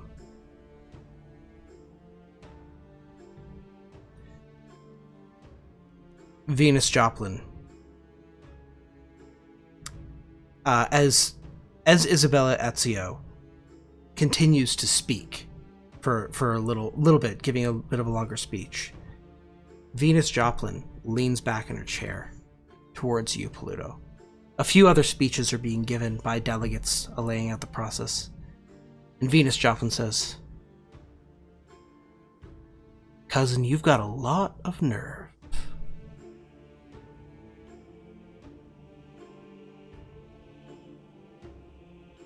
We are simply pushing forward the greatness that is Westamar.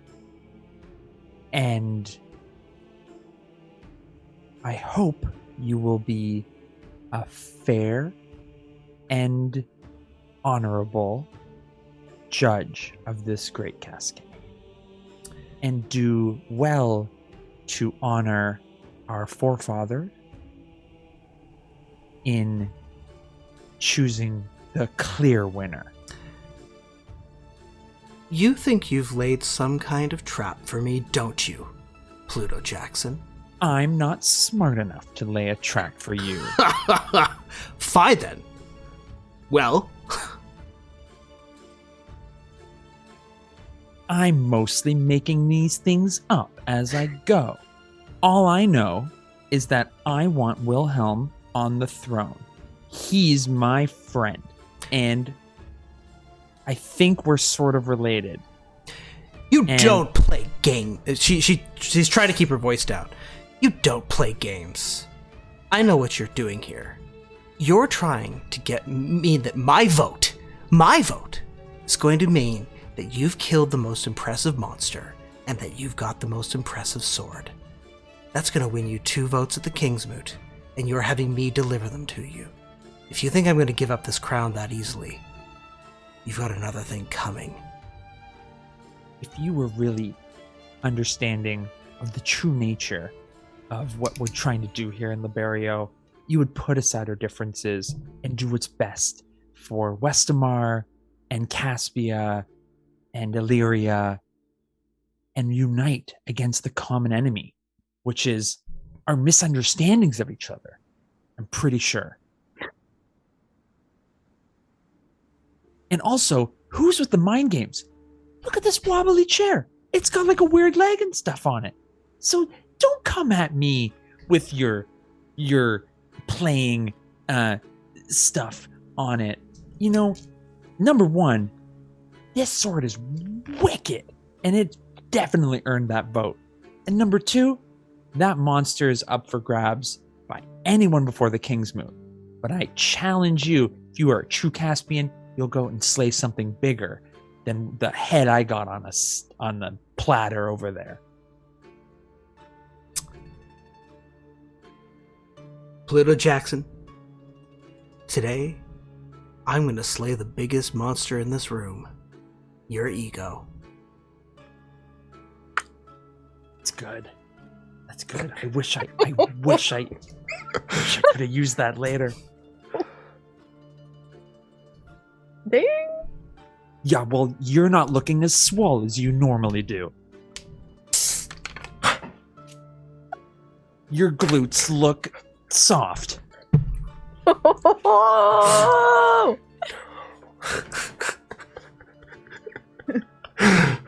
Oh, we're gasconading, aren't we? If you want to throw down and arm wrestle me after this, but we can spare you the embarrassment. Look, High King, we're here to settle a dispute between Caspians and Illyrians. And if you're true Caspian, you'll give me my fair shot. But I know deep down, you won't just let an Illyrian win. I'm the truest Caspian of us all. And that's a lesson that you're going to learn today, Pluto Jackson.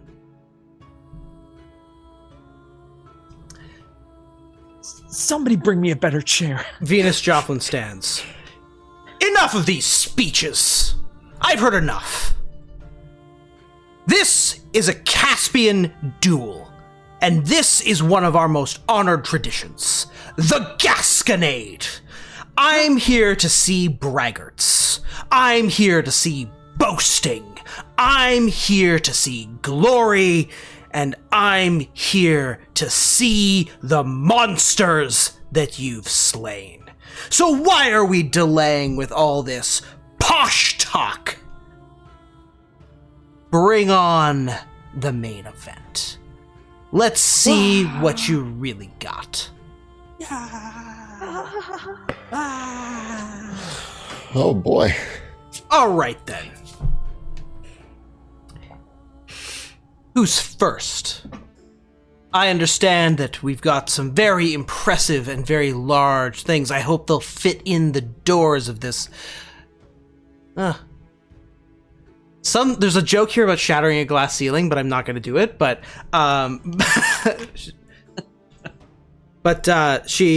Venus Joplin says, I want to see what you've done. Show me what you got. Pluto Jackson, Uriel Radley, you think that both of you have gone out into Drakkenheim and slayed some of the biggest monsters. I think that the biggest monsters exist in Caspia and the mountains. I might be wrong. I haven't been to Drakkenheim. It seems like a very interesting place. A lot of Caspians have died there. Wonder why. But in any case, who's first? and I kick back the, the stupid chair. I, Lord Jackson of the Caspians, will show you my greatest trophies and prove to you that I am the winner of this great duel. You've brought many trophies. Which trophy will you say is the greatest of them all? I don't want to see any seconds. I just want to see your best. And if your best isn't good enough, the other trophies don't matter. High King Joplin, I present to you a creature from the depths of the city. As you venture past the mountains of Caspia, you will find things that are more terrifying and strength that is beyond measure. Something that can only be measured in trolls. And I think it's close to 100. 100 Minimum. trolls. 100 trolls. Only 100 trolls. As you cross the seas. 100 trolls is a morning exercise for the soldiers of House Joplin. 100 trolls. I could do that at breakfast. 100 trolls is no impressive feat. That's a warm-up for a mewling, green, inexperienced Caspian knight. Show me something that is worthy of the legacy of Rex Caspian. Show me something that is worthy of House Jackson. I will show you what is worthy. I will not present to you a monster that is worth 100, nor 1,000, nay, 100,000 trolls. This creature lives beyond the grave. This creature that I present to you is unkillable. For you see, merely slaying it only delays its feast. And I Are you saying gesture. that you haven't killed your trophy? Are you saying that it's not actually dead? Then you forfeit automatically. It's dead, This It's dead. creature Your Majesty. is a creature that will terrify even the most seasoned Caspian hunter. I present to you the monster known as Big Linda. The doors of the cathedral open with a crash, and the wagon bearing the head of Big Linda is pulled in by a cadre of hooded lantern soldiers. I begin- But there's a tarp that has been laid over it. I begin to walk around the cathedral and begin to gesture towards like each individual, presenting like a showman on a circus stage. Have you ever pictured a creature that has a bite that can crush the walls of a castle? Have you ever seen a creature that spits horrible, disgusting tar and pine that will soak through your skin and corrode your bones? Something that even within its mouth lies hundreds of rats that begin to feast on your flesh, for you die before you are even swallowed. This creature lives within the depths of Drakkenheim, a place none of you could nearly survive the walls of. Merely to enter it would be your demise. And I, Pluto Jackson, have delved deep into the haze, where even those who consider themselves the greatest warriors would crumble and mutate into disgusting creatures that you yourself would go out and have to slay your fathers and your brothers and your sisters. They would crumble beneath your sword before they even met this creature, which I have easily decapitated and carried across the sea to present to you, the fine viewers. To show you this creature will horrify you and amaze you, I present the corpse of Big Linda, and I rip down the... All right, give me an intimidation check with advantage.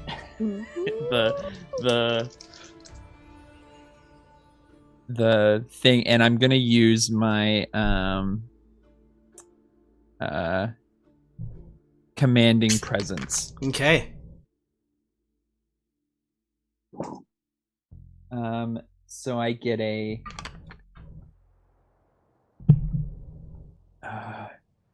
intimidation. 26.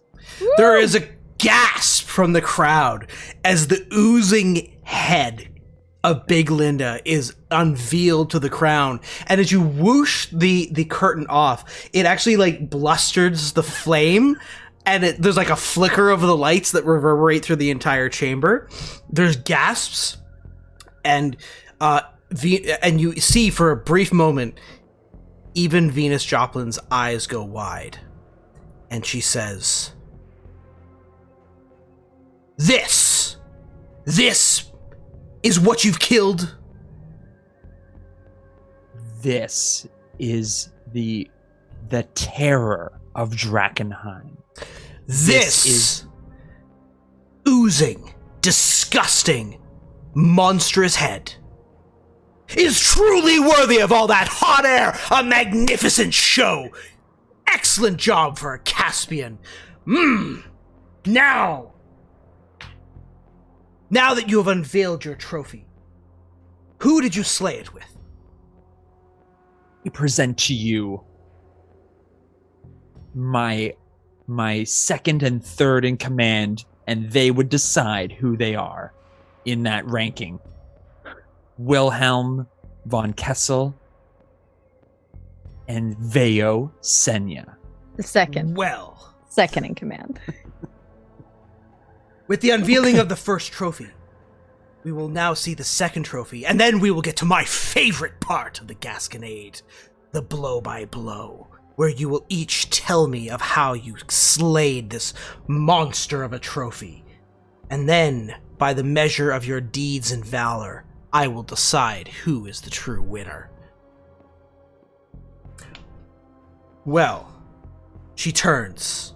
You, Uriel Radley, Paladin of the Silver Order.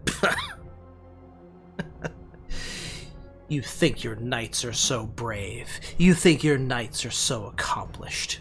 What do you have to show for yourself, Uriel Radley? I hope it's not some pathetic mage that you knocked over in a basement somewhere, because that would be truly, truly pathetic. Going off, slaying wizards in dresses and stealing their homework? Pah! That is not valor. Where are the monsters that you've slain? Where are the demon hunters of the Silver Order of old? What is the impressive kill that you will present that could even hope to be a match for this magnificent kill by a valiant warrior of Caspia?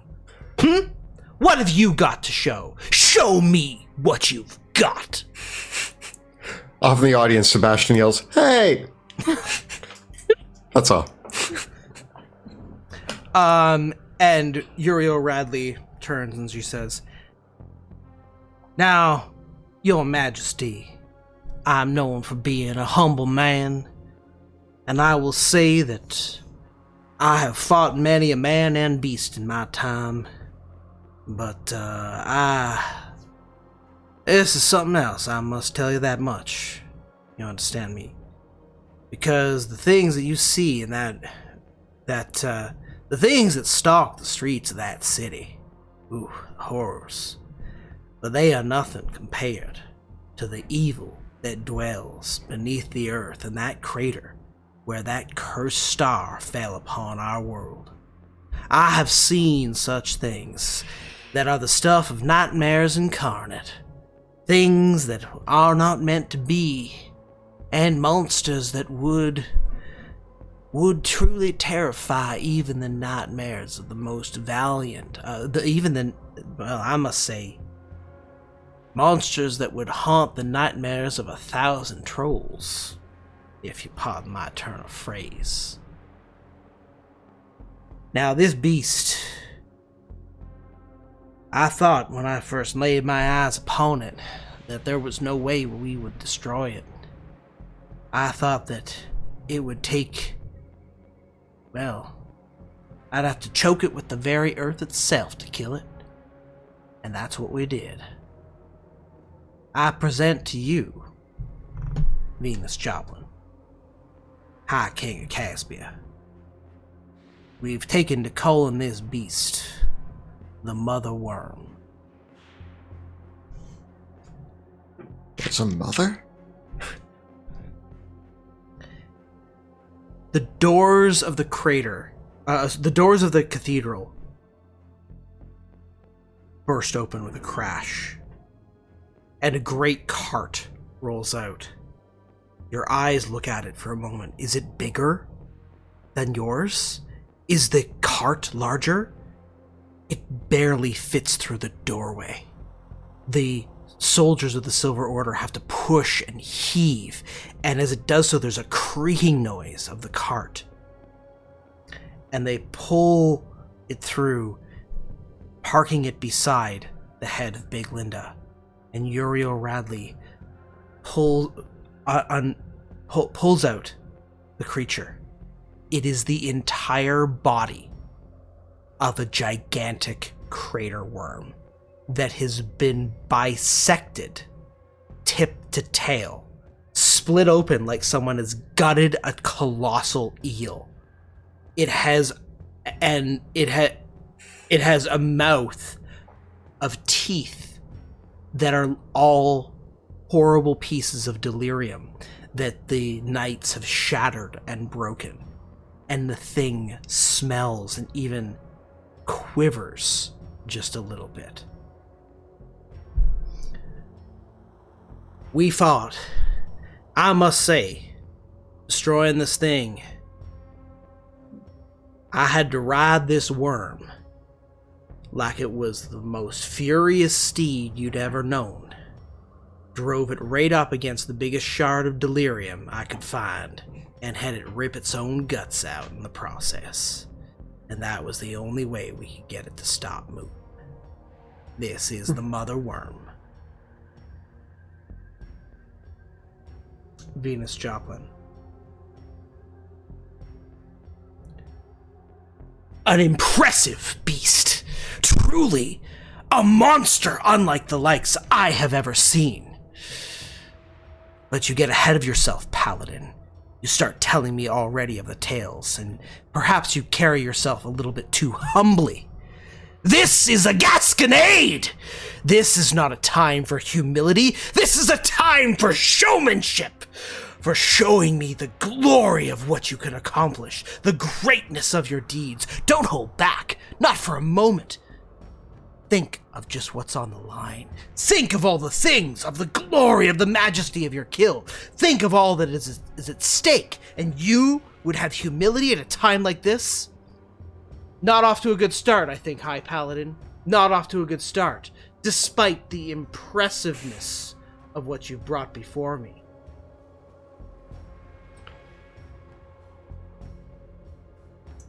Well, here it is then. What are the terms of this duel? What have you agreed on is the prize for the victor of this duel? Wilhelm, my second or third in command, will read you the terms.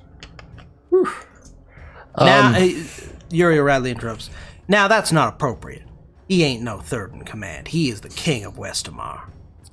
The duel was made against Lord Pluto Jackson, and so I was merely an aide as his companion in this duel.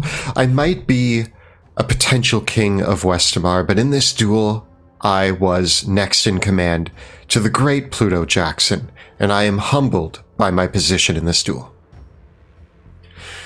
The terms that we are fighting Venus Joplin scoffs. Humbled, eh? Yes.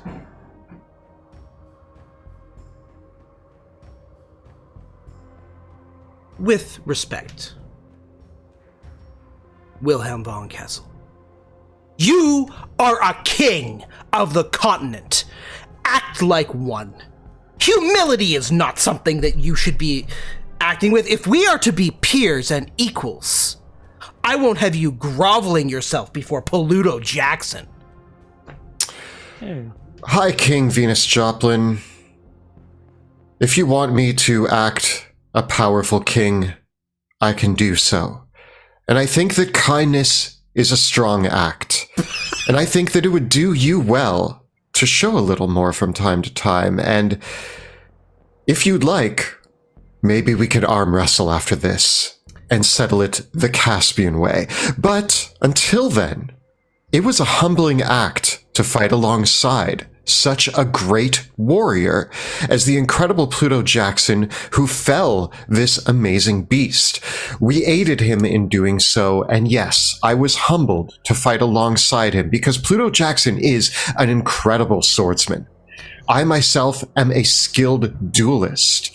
Dueling a monster is far different than dueling a person, and if you want to duel, I assure you I can show you my skills. She lights up when you say duel. I see the rapier at your waist. Don't tempt me with a good time.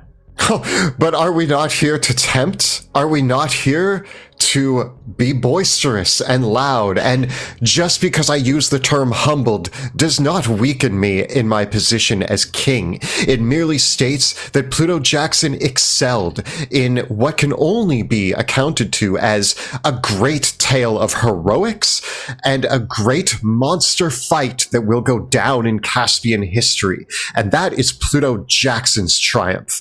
I am happy to be a part of it. Give me a persuasion check. All right.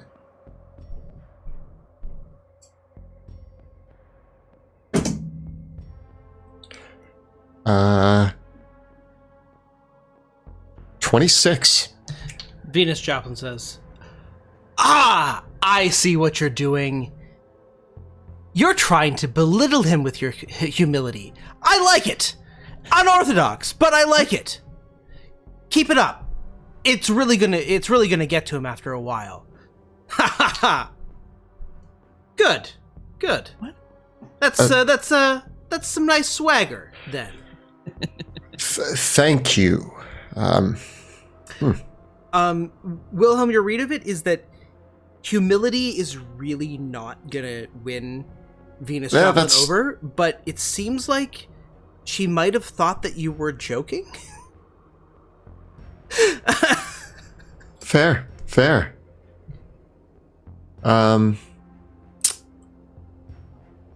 I step back. Well then, I see before me two very impressive trophies indeed. Very impressive. It's almost surprising that one of them wasn't done by a Caspian.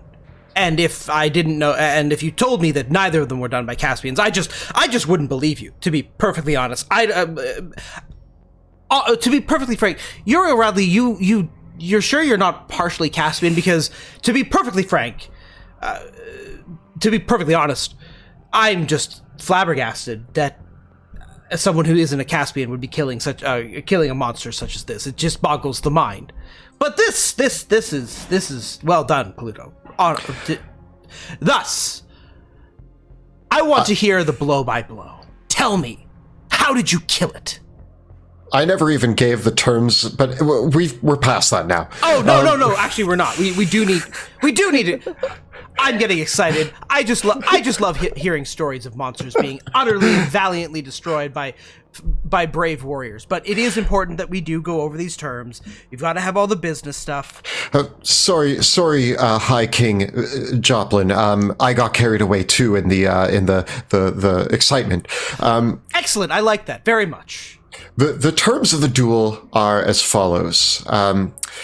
In question were some discussion around the alliance between Illyria and Westamar. Illyria has a presence in Westamar currently.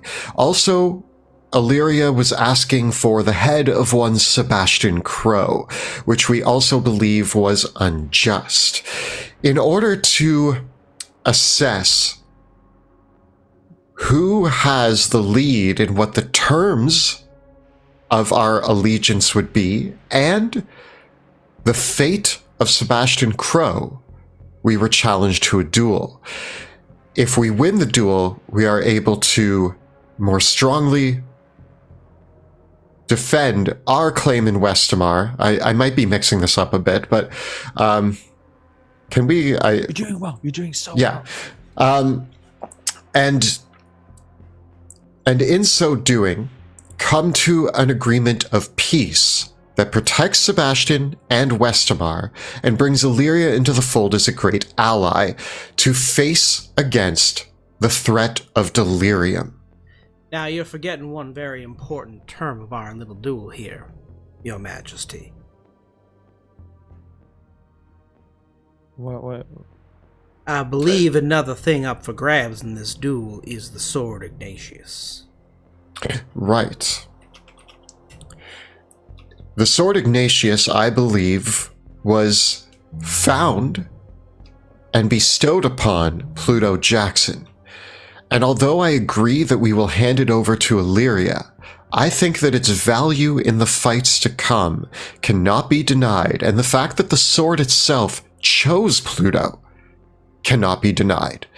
And so this duel is to negotiate the terms on which Pluto, in the end, when the threat of delirium is settled, will hand it back over as a relic of Saint Vitruvio. But with the sword having chosen him, I think the sword has intentions of its own to be a tool used against the evil that is coming.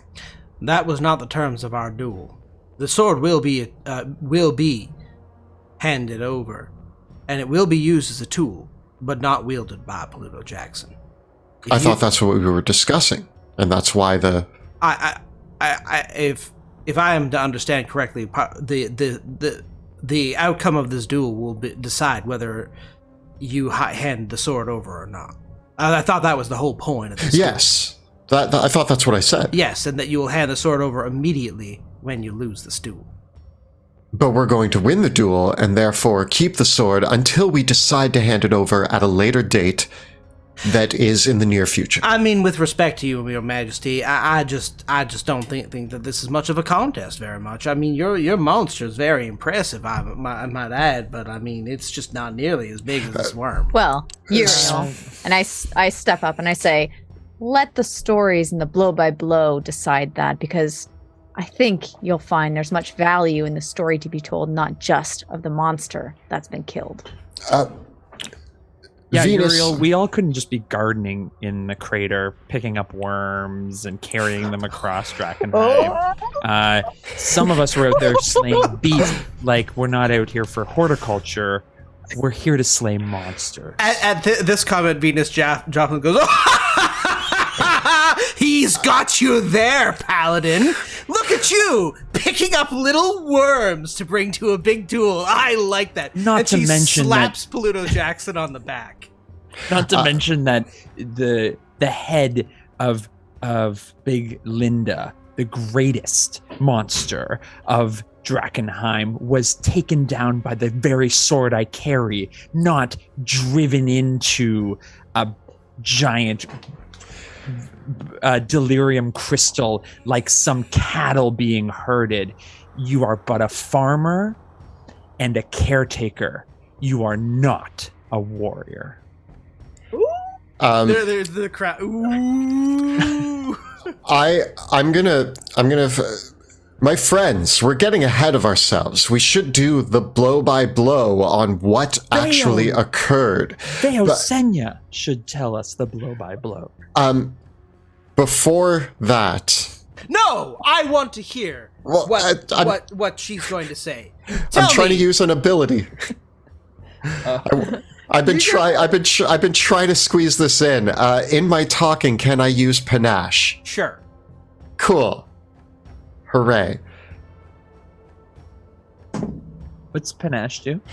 So Venus Joplin is not hostile towards us, I imagine. No. So with a persuasion roll of 20 against her insight check, for the next minute, she will be charmed by me. Okay, she is charmed. Not that I need to do the full blow by blow, but just... Okay, sure. She is charmed by Wilhelm. All right. She was... Yeah, that's perfect. But she says, "It is clear that you are a mighty king, but I want to hear what this one did during your mighty battle." And she points at Veo. Well, let me tell you and set the scene a little bit about why our monster is the best. As we're walking the streets of Drakkenheim, making our way towards our desired outcome, we hear the roar of a mighty monster. We hear it again as we're going, and fear does not live in our hearts. We are ready and prepared to face whatever challenge is in front of us, even as the air we breathe is poison in our lungs. As we approach, not only were we put in a position where we must defend ourselves, not being at our tip-top shape, I must say. Just want to put that flavor in there. We walk towards the empty area in which we hear this roar of this giant beast come from. Now, where was this area that you were walking through? It was Queen's Park Garden. So you were going for a little bit of a walk in the park then, I'm to understand. No. Sounds like you just had a little bit of a stroll where you thought you might just go to the zoo. Have you been to Queen's Park Garden? My Queen King. We were not on a stroll. We were on a hunt. That was Uriel Radley. Sorry. No, Uriel. We weren't strolling in the garden, again, searching for worms. We were on a hunt for a monster we knew to be at the center and the heart of Drakkenheim. As we came through the mist, it emerged much, much larger than we had ever seen it before. See, we had come across Big Linda, thinking that it was a mighty prize, but the city itself had gotten its claws, had gotten its contamination into Big Linda, and she became bigger and more fierce than we ever imagined her to be. And yet, we did not stop. We knew that we would take home this prize. As we fought with sword, with rapier, with arrow, blow by blow, Linda suffered. Although she had her terrible breath, full of rattlings, may I add, full of delirium, full of poison for our skin, we persisted. Stroke by sword, arrow in eyes, and rapier in flesh. As going, every blow seemed to not only hurt her, and yet the very environment in which we were fighting healed her back. So when Pluto said we were fighting in 100 trolls, that was not what we were fighting against. We were fighting against life and breath of this deadly city. Each time we brought Linda to the ground, slash, she would rise back up from the dead. So although we were successful in killing her not once, not twice, but 3 or 4, 5 times, many Countless. times, countless times. She rose from the depths of beyond because of this poison in the air. We didn't just kill Big Linda. We had to not only steal her life away, but continue to do so until she was brought to the ground outside of the delirium poison. We didn't just smash her against a rock and she's dead. We had to constantly fight against not only Big Linda, but the environment of the depths of Drakkenheim itself. So if you're asking how big of a prize, how many times, how many counts can you consider to be the many lives of this deadly monster? Many. Give me a performance check with advantage. Oh, man. Oh, okay.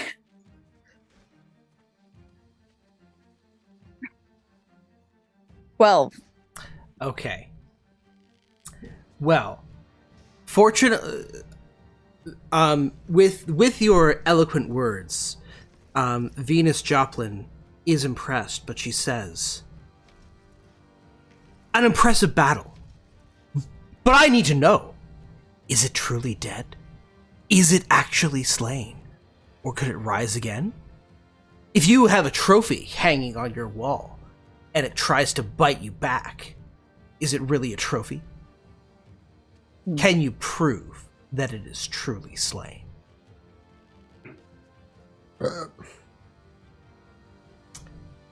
Wilhelm? And if it's not,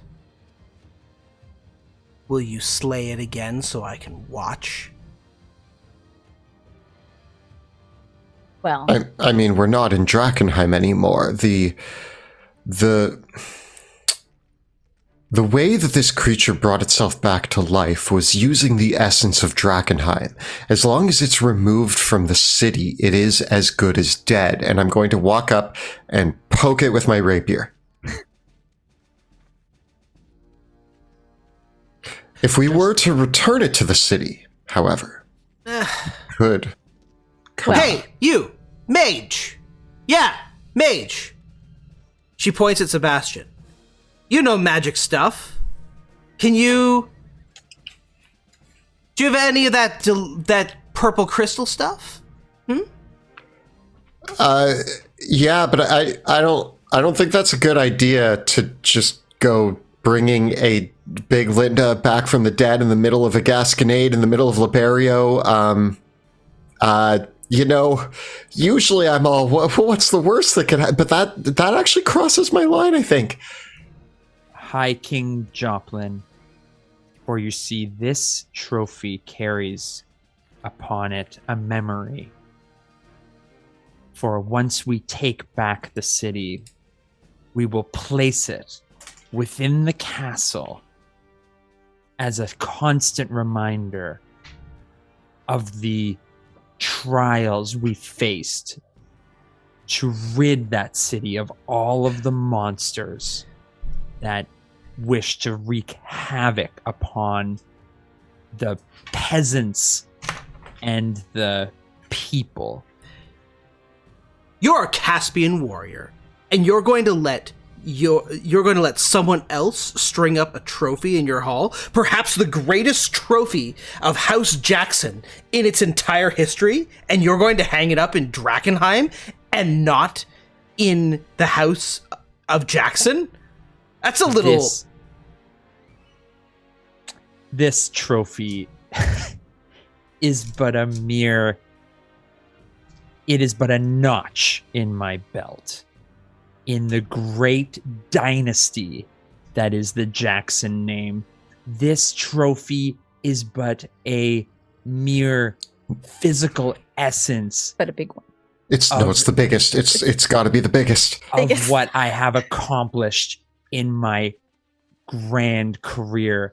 I simply bring this trophy to show you against the pitiful Uriel Radley and his worm, gooey and crawly, with this creature with arms the size of small tree trunks, but legs the size of huge, massive trees.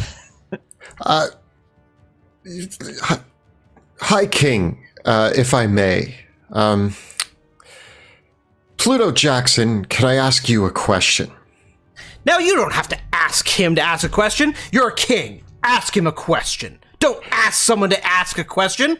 That's pathetic. Pluto Jackson. Yes. Is it true that you, Veo, and Sebastian went on a mission into the crater prior?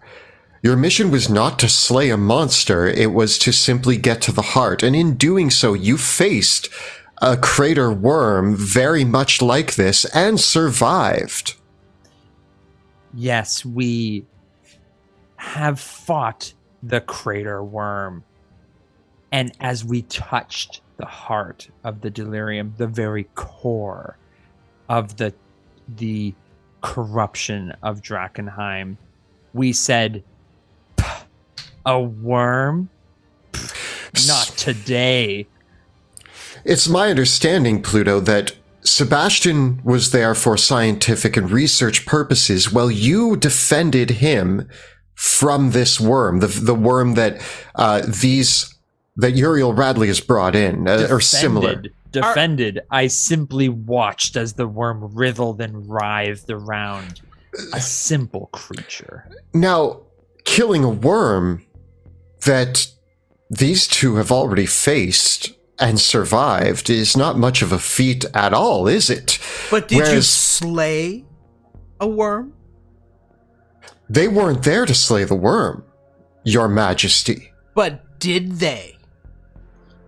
No. The creature retreated upon many blows. So you didn't kill it? That's not the point. So you let it get away. It's called monster hunting. Were you listening right now when I was speaking? Or were you just... that you just said that Pluto Jackson fought a crater worm like this beast that Uriel Radley slay and let it get away. He defended against the worm, which was of no threat to them. So this is not a prize, is what I'm saying. Big Linda has killed heroes. And not only that, but they had to slay it multiple times, which is much more intimidating than a single crater worm that you have to kill once, that these two had already faced and survived without issue. Wilhelm, King Willie, you're new to this whole king thing and war thing, but you should understand that in Caspia, the best defense is a good offense.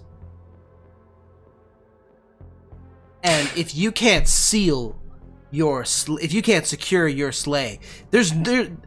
you let it get away, I'm not impressed.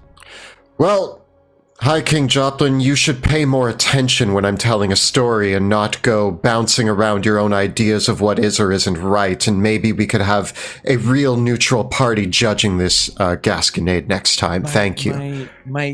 My king, what we should focus on is the grandness of the adventure, as Veo has only scratched the surface of our foray into the depths. This creature is as she said, the essence of Drakkenheim. As we attacked it from all angles, we have brought you a true glimpse as to what it means to survive in the city. Uriel, speaking of the Caspian way of not letting your target get away from you, was the crater worm your first monster that you attempted to slay in Drakkenheim for this contest? Because we went after Big Linda first. That was our first choice. And we got her. What was your first choice, Uriel? Well, we had heard that there were some impressive monsters in Castle Draken, including a rather impressive dragon known as Minazarond. And,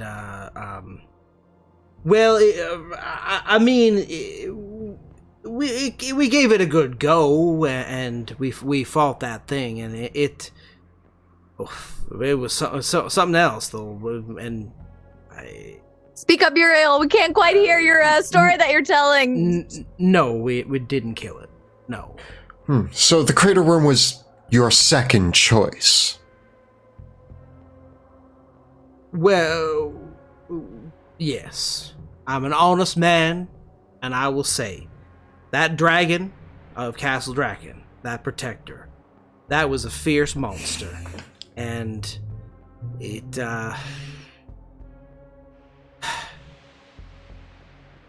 I think that we could have slain it, but I wasn't willing to give up the lives of one of my comrades to do it.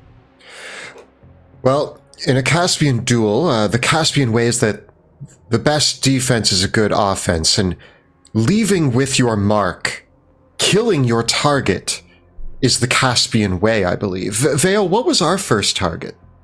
Well, our first target that we chose was Big Linda, and even knowing about the crater worm, we knew that in our hearts that wouldn't be enough to be impressive. Why were we this in duel. Queen's Park Garden, Veo? Why were we even there? We were there to hunt a monster. Hunt a monster that we found and killed. We have a saying in Caspia, it's never a walk in the park, and it certainly wasn't for you three. And If anything, Uriel, we ran through the park. and Uriel, you went all the way to Castle Draken, and you had to leave empty-handed. That must have hurt. It just so happens that after we slayed Big Linda, where did we go? Where did the three of us go? Castle Draken. Oh, we went to Castle Draken. We crawled through the depths of that castle. We walked in the front door and announced our names, for they will fear us. The demons, the creatures that live beneath the castle, will always remember the Jackson Three. And we killed more monsters in the castle after killing Big Linda. All targets that we went after in this contest were As slain. we had grown bored of waiting for the duel to end, for Big Linda was simply a prize that we had captured merely days into our adventure. The best way to celebrate a glorious kill is to go out and get another glorious kill. Tell me, what was your other glorious kill? Oh. Veo? Well, monsters from beyond this realm, this plane of existence. As we approached the castle and made our way through to the throne room, where, by the way, we have slain big monsters before, we came across these mysterious, ethereal music playing. What were they? Creatures from a rift between dimensions, made of eyeballs, tentacles, and slime, that played haunting notes from alien instruments that infected the minds and attempted to control us like puppets. Yeah. Coming through a rift of pure evil. But we would not be controlled, as Ignatius was wielded, the bow of Veo and the rapier of Wilhelm stabbed through their slimy tongues and sent them to the ground, and they would never reach their home again. So you killed a bunch of weird alien things that were playing some pipes. Doesn't that sound cool? Not as On cool. our Not as cool as this. I'm gonna be I'm gonna be honest. Like I'm glad that you followed up your kill, but your opening act was really you could have. I agree. We just wanted to add in that we also went to Castle Draken and Uriel failed there, and we did some stuff. Yeah, you did. Appetizer. Did you go to the crater like he did? Oh, you did. Well, Uriel Radley, what do you have to say for yourself? These three have clearly conquered every corner that you sought out yourself. They have slain a great beast, which I must admit, it's just a big worm. And if it is just a big worm, and this is like a scary dinosaur head. In terms of what I would hang on my mantelpiece, the winner is clear. And he didn't even kill it with his own weapon. He just wrote it into the rocks. Well, exactly, and you split it in half, so it's basically unusable as a trophy. Like you didn't take the head. Like the head would have been kind of cool, but it's a big ugly worm. It's not like a screaming dragon head. I think that this is objectively a far more impressive trophy, despite the fact that the worm is probably a scarier monster. A worm's just a worm. It's a big worm. I mean, the head that we brought in is almost half the size of the worm. Imagine the body of this reptilian creature as it roams through the city, ignoring walls and houses, as it crushes everything beneath its feet in search of its next meal, only to find us.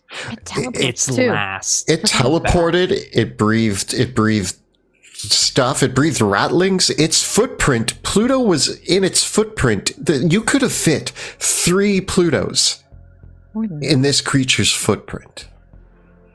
Not only that, but we also survived assassination attempts. We toured the entire city. We fought multiple hordes of monsters, getting to Big Linda and getting it out again. I like that you have so many things to brag about at this GASCONADE. You had many great adventures, and Uriel Radley, you've just brought me a worm.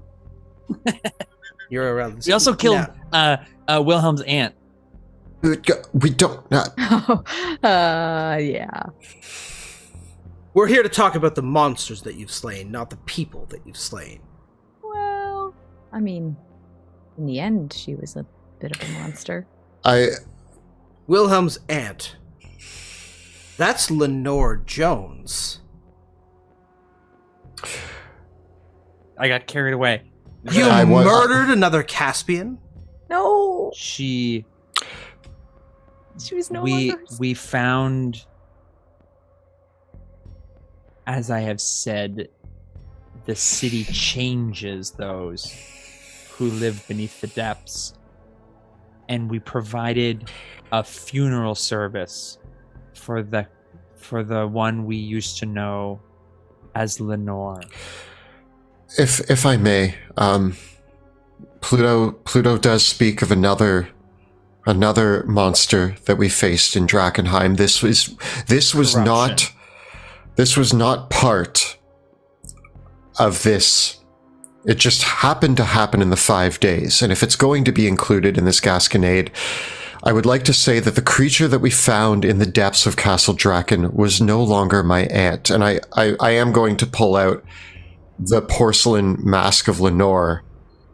What we found in the basement of Castle Draken was a twisted monstrosity of tentacles, delirium beams, sludge, walls of octarine power that nearly killed Veo and all 3 of us. And it was my duty to see to it that the torture of Lenore was put to an end, and I could not leave that castle until I had done my job to put it to rest, because the Lenore that was down there was trapped, was being tortured, and had changed. And if you've set foot in Drakkenheim, Uriel, which I know you have, you know what it can do to people. And Lenore had been there for too long, and it was no longer my aunt. Enough of this, Uriel says.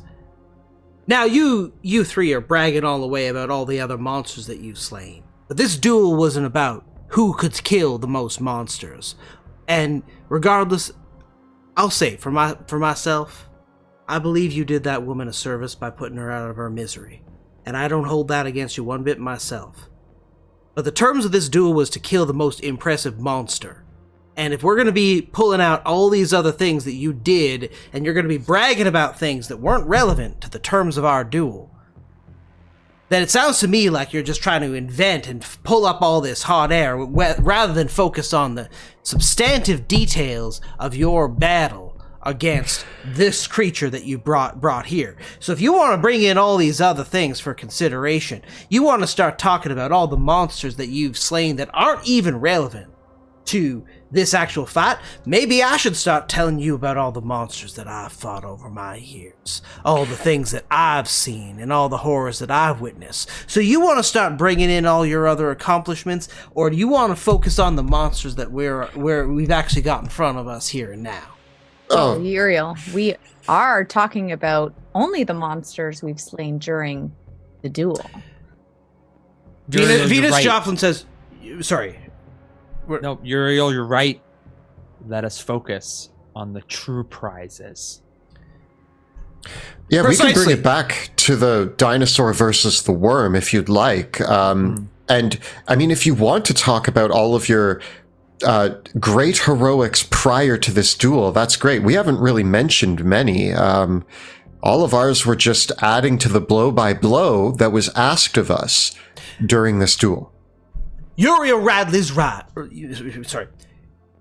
Uriel Radley's right, though. You just were blowing a bunch of hot air all there, talking about all these things that aren't even relevant to the actual fight. All that's... Sure, you went up to the castle. Sure, you fought all those monsters. Sure, you killed Lenore. But this is not what we're talking about today. And if you're going to bring in other distractions about this trophy, I want to hear the blow-by-blow of how you came to do that, and I'm going to disregard all this other fluff. You told a good story. My mistake for filling this Gasconade with hot air. That was wrong of me. That's not what we're here to do. Veo, I leave it to you. And now you're admitting weakness. Pathetic.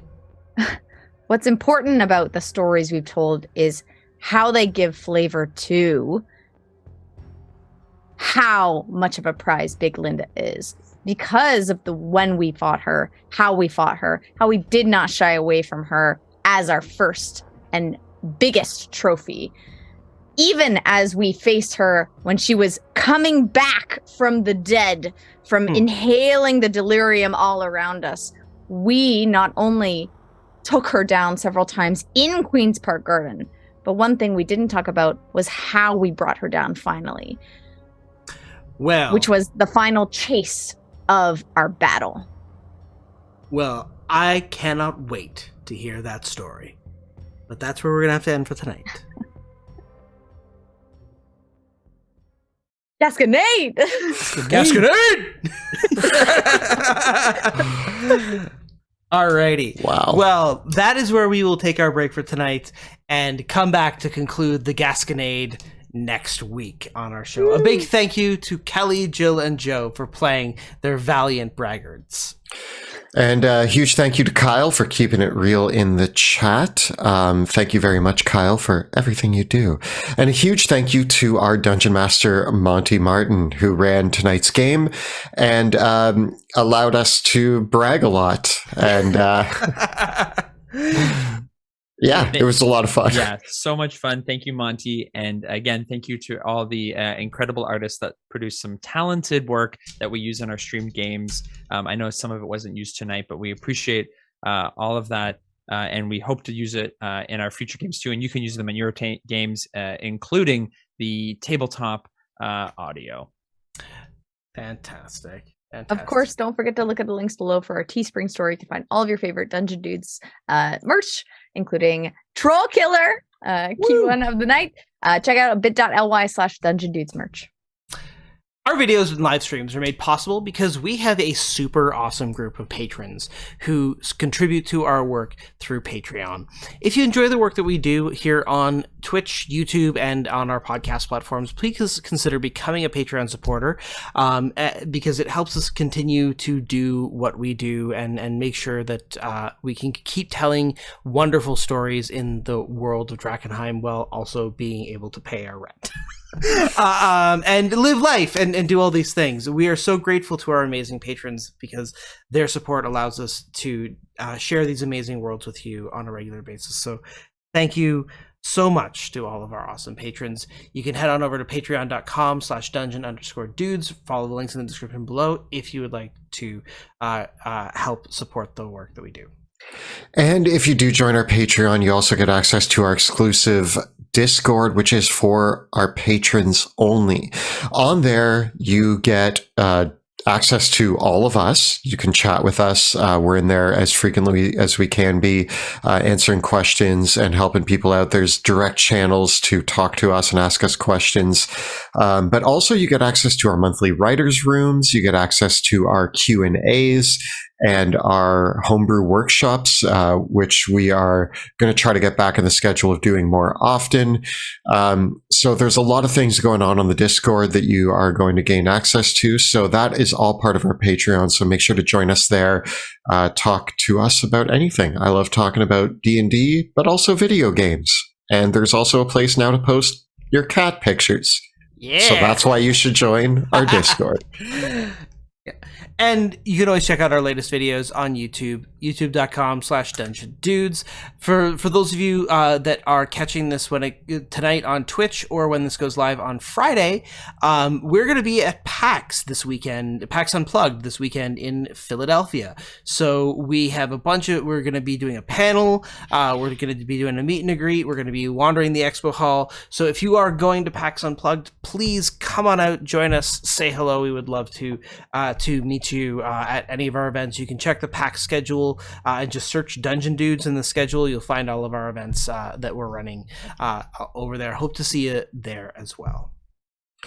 And be sure to join us next Tuesday when we record the campaign live on Twitch. You can check us out from 7 p.m. to 10 p.m. Eastern Time at twitch.tv/dungeon_dudes. That'll be the day after we return from PAX. So we might be a little sleepy, but I'll be ready to yell and be boisterous some more.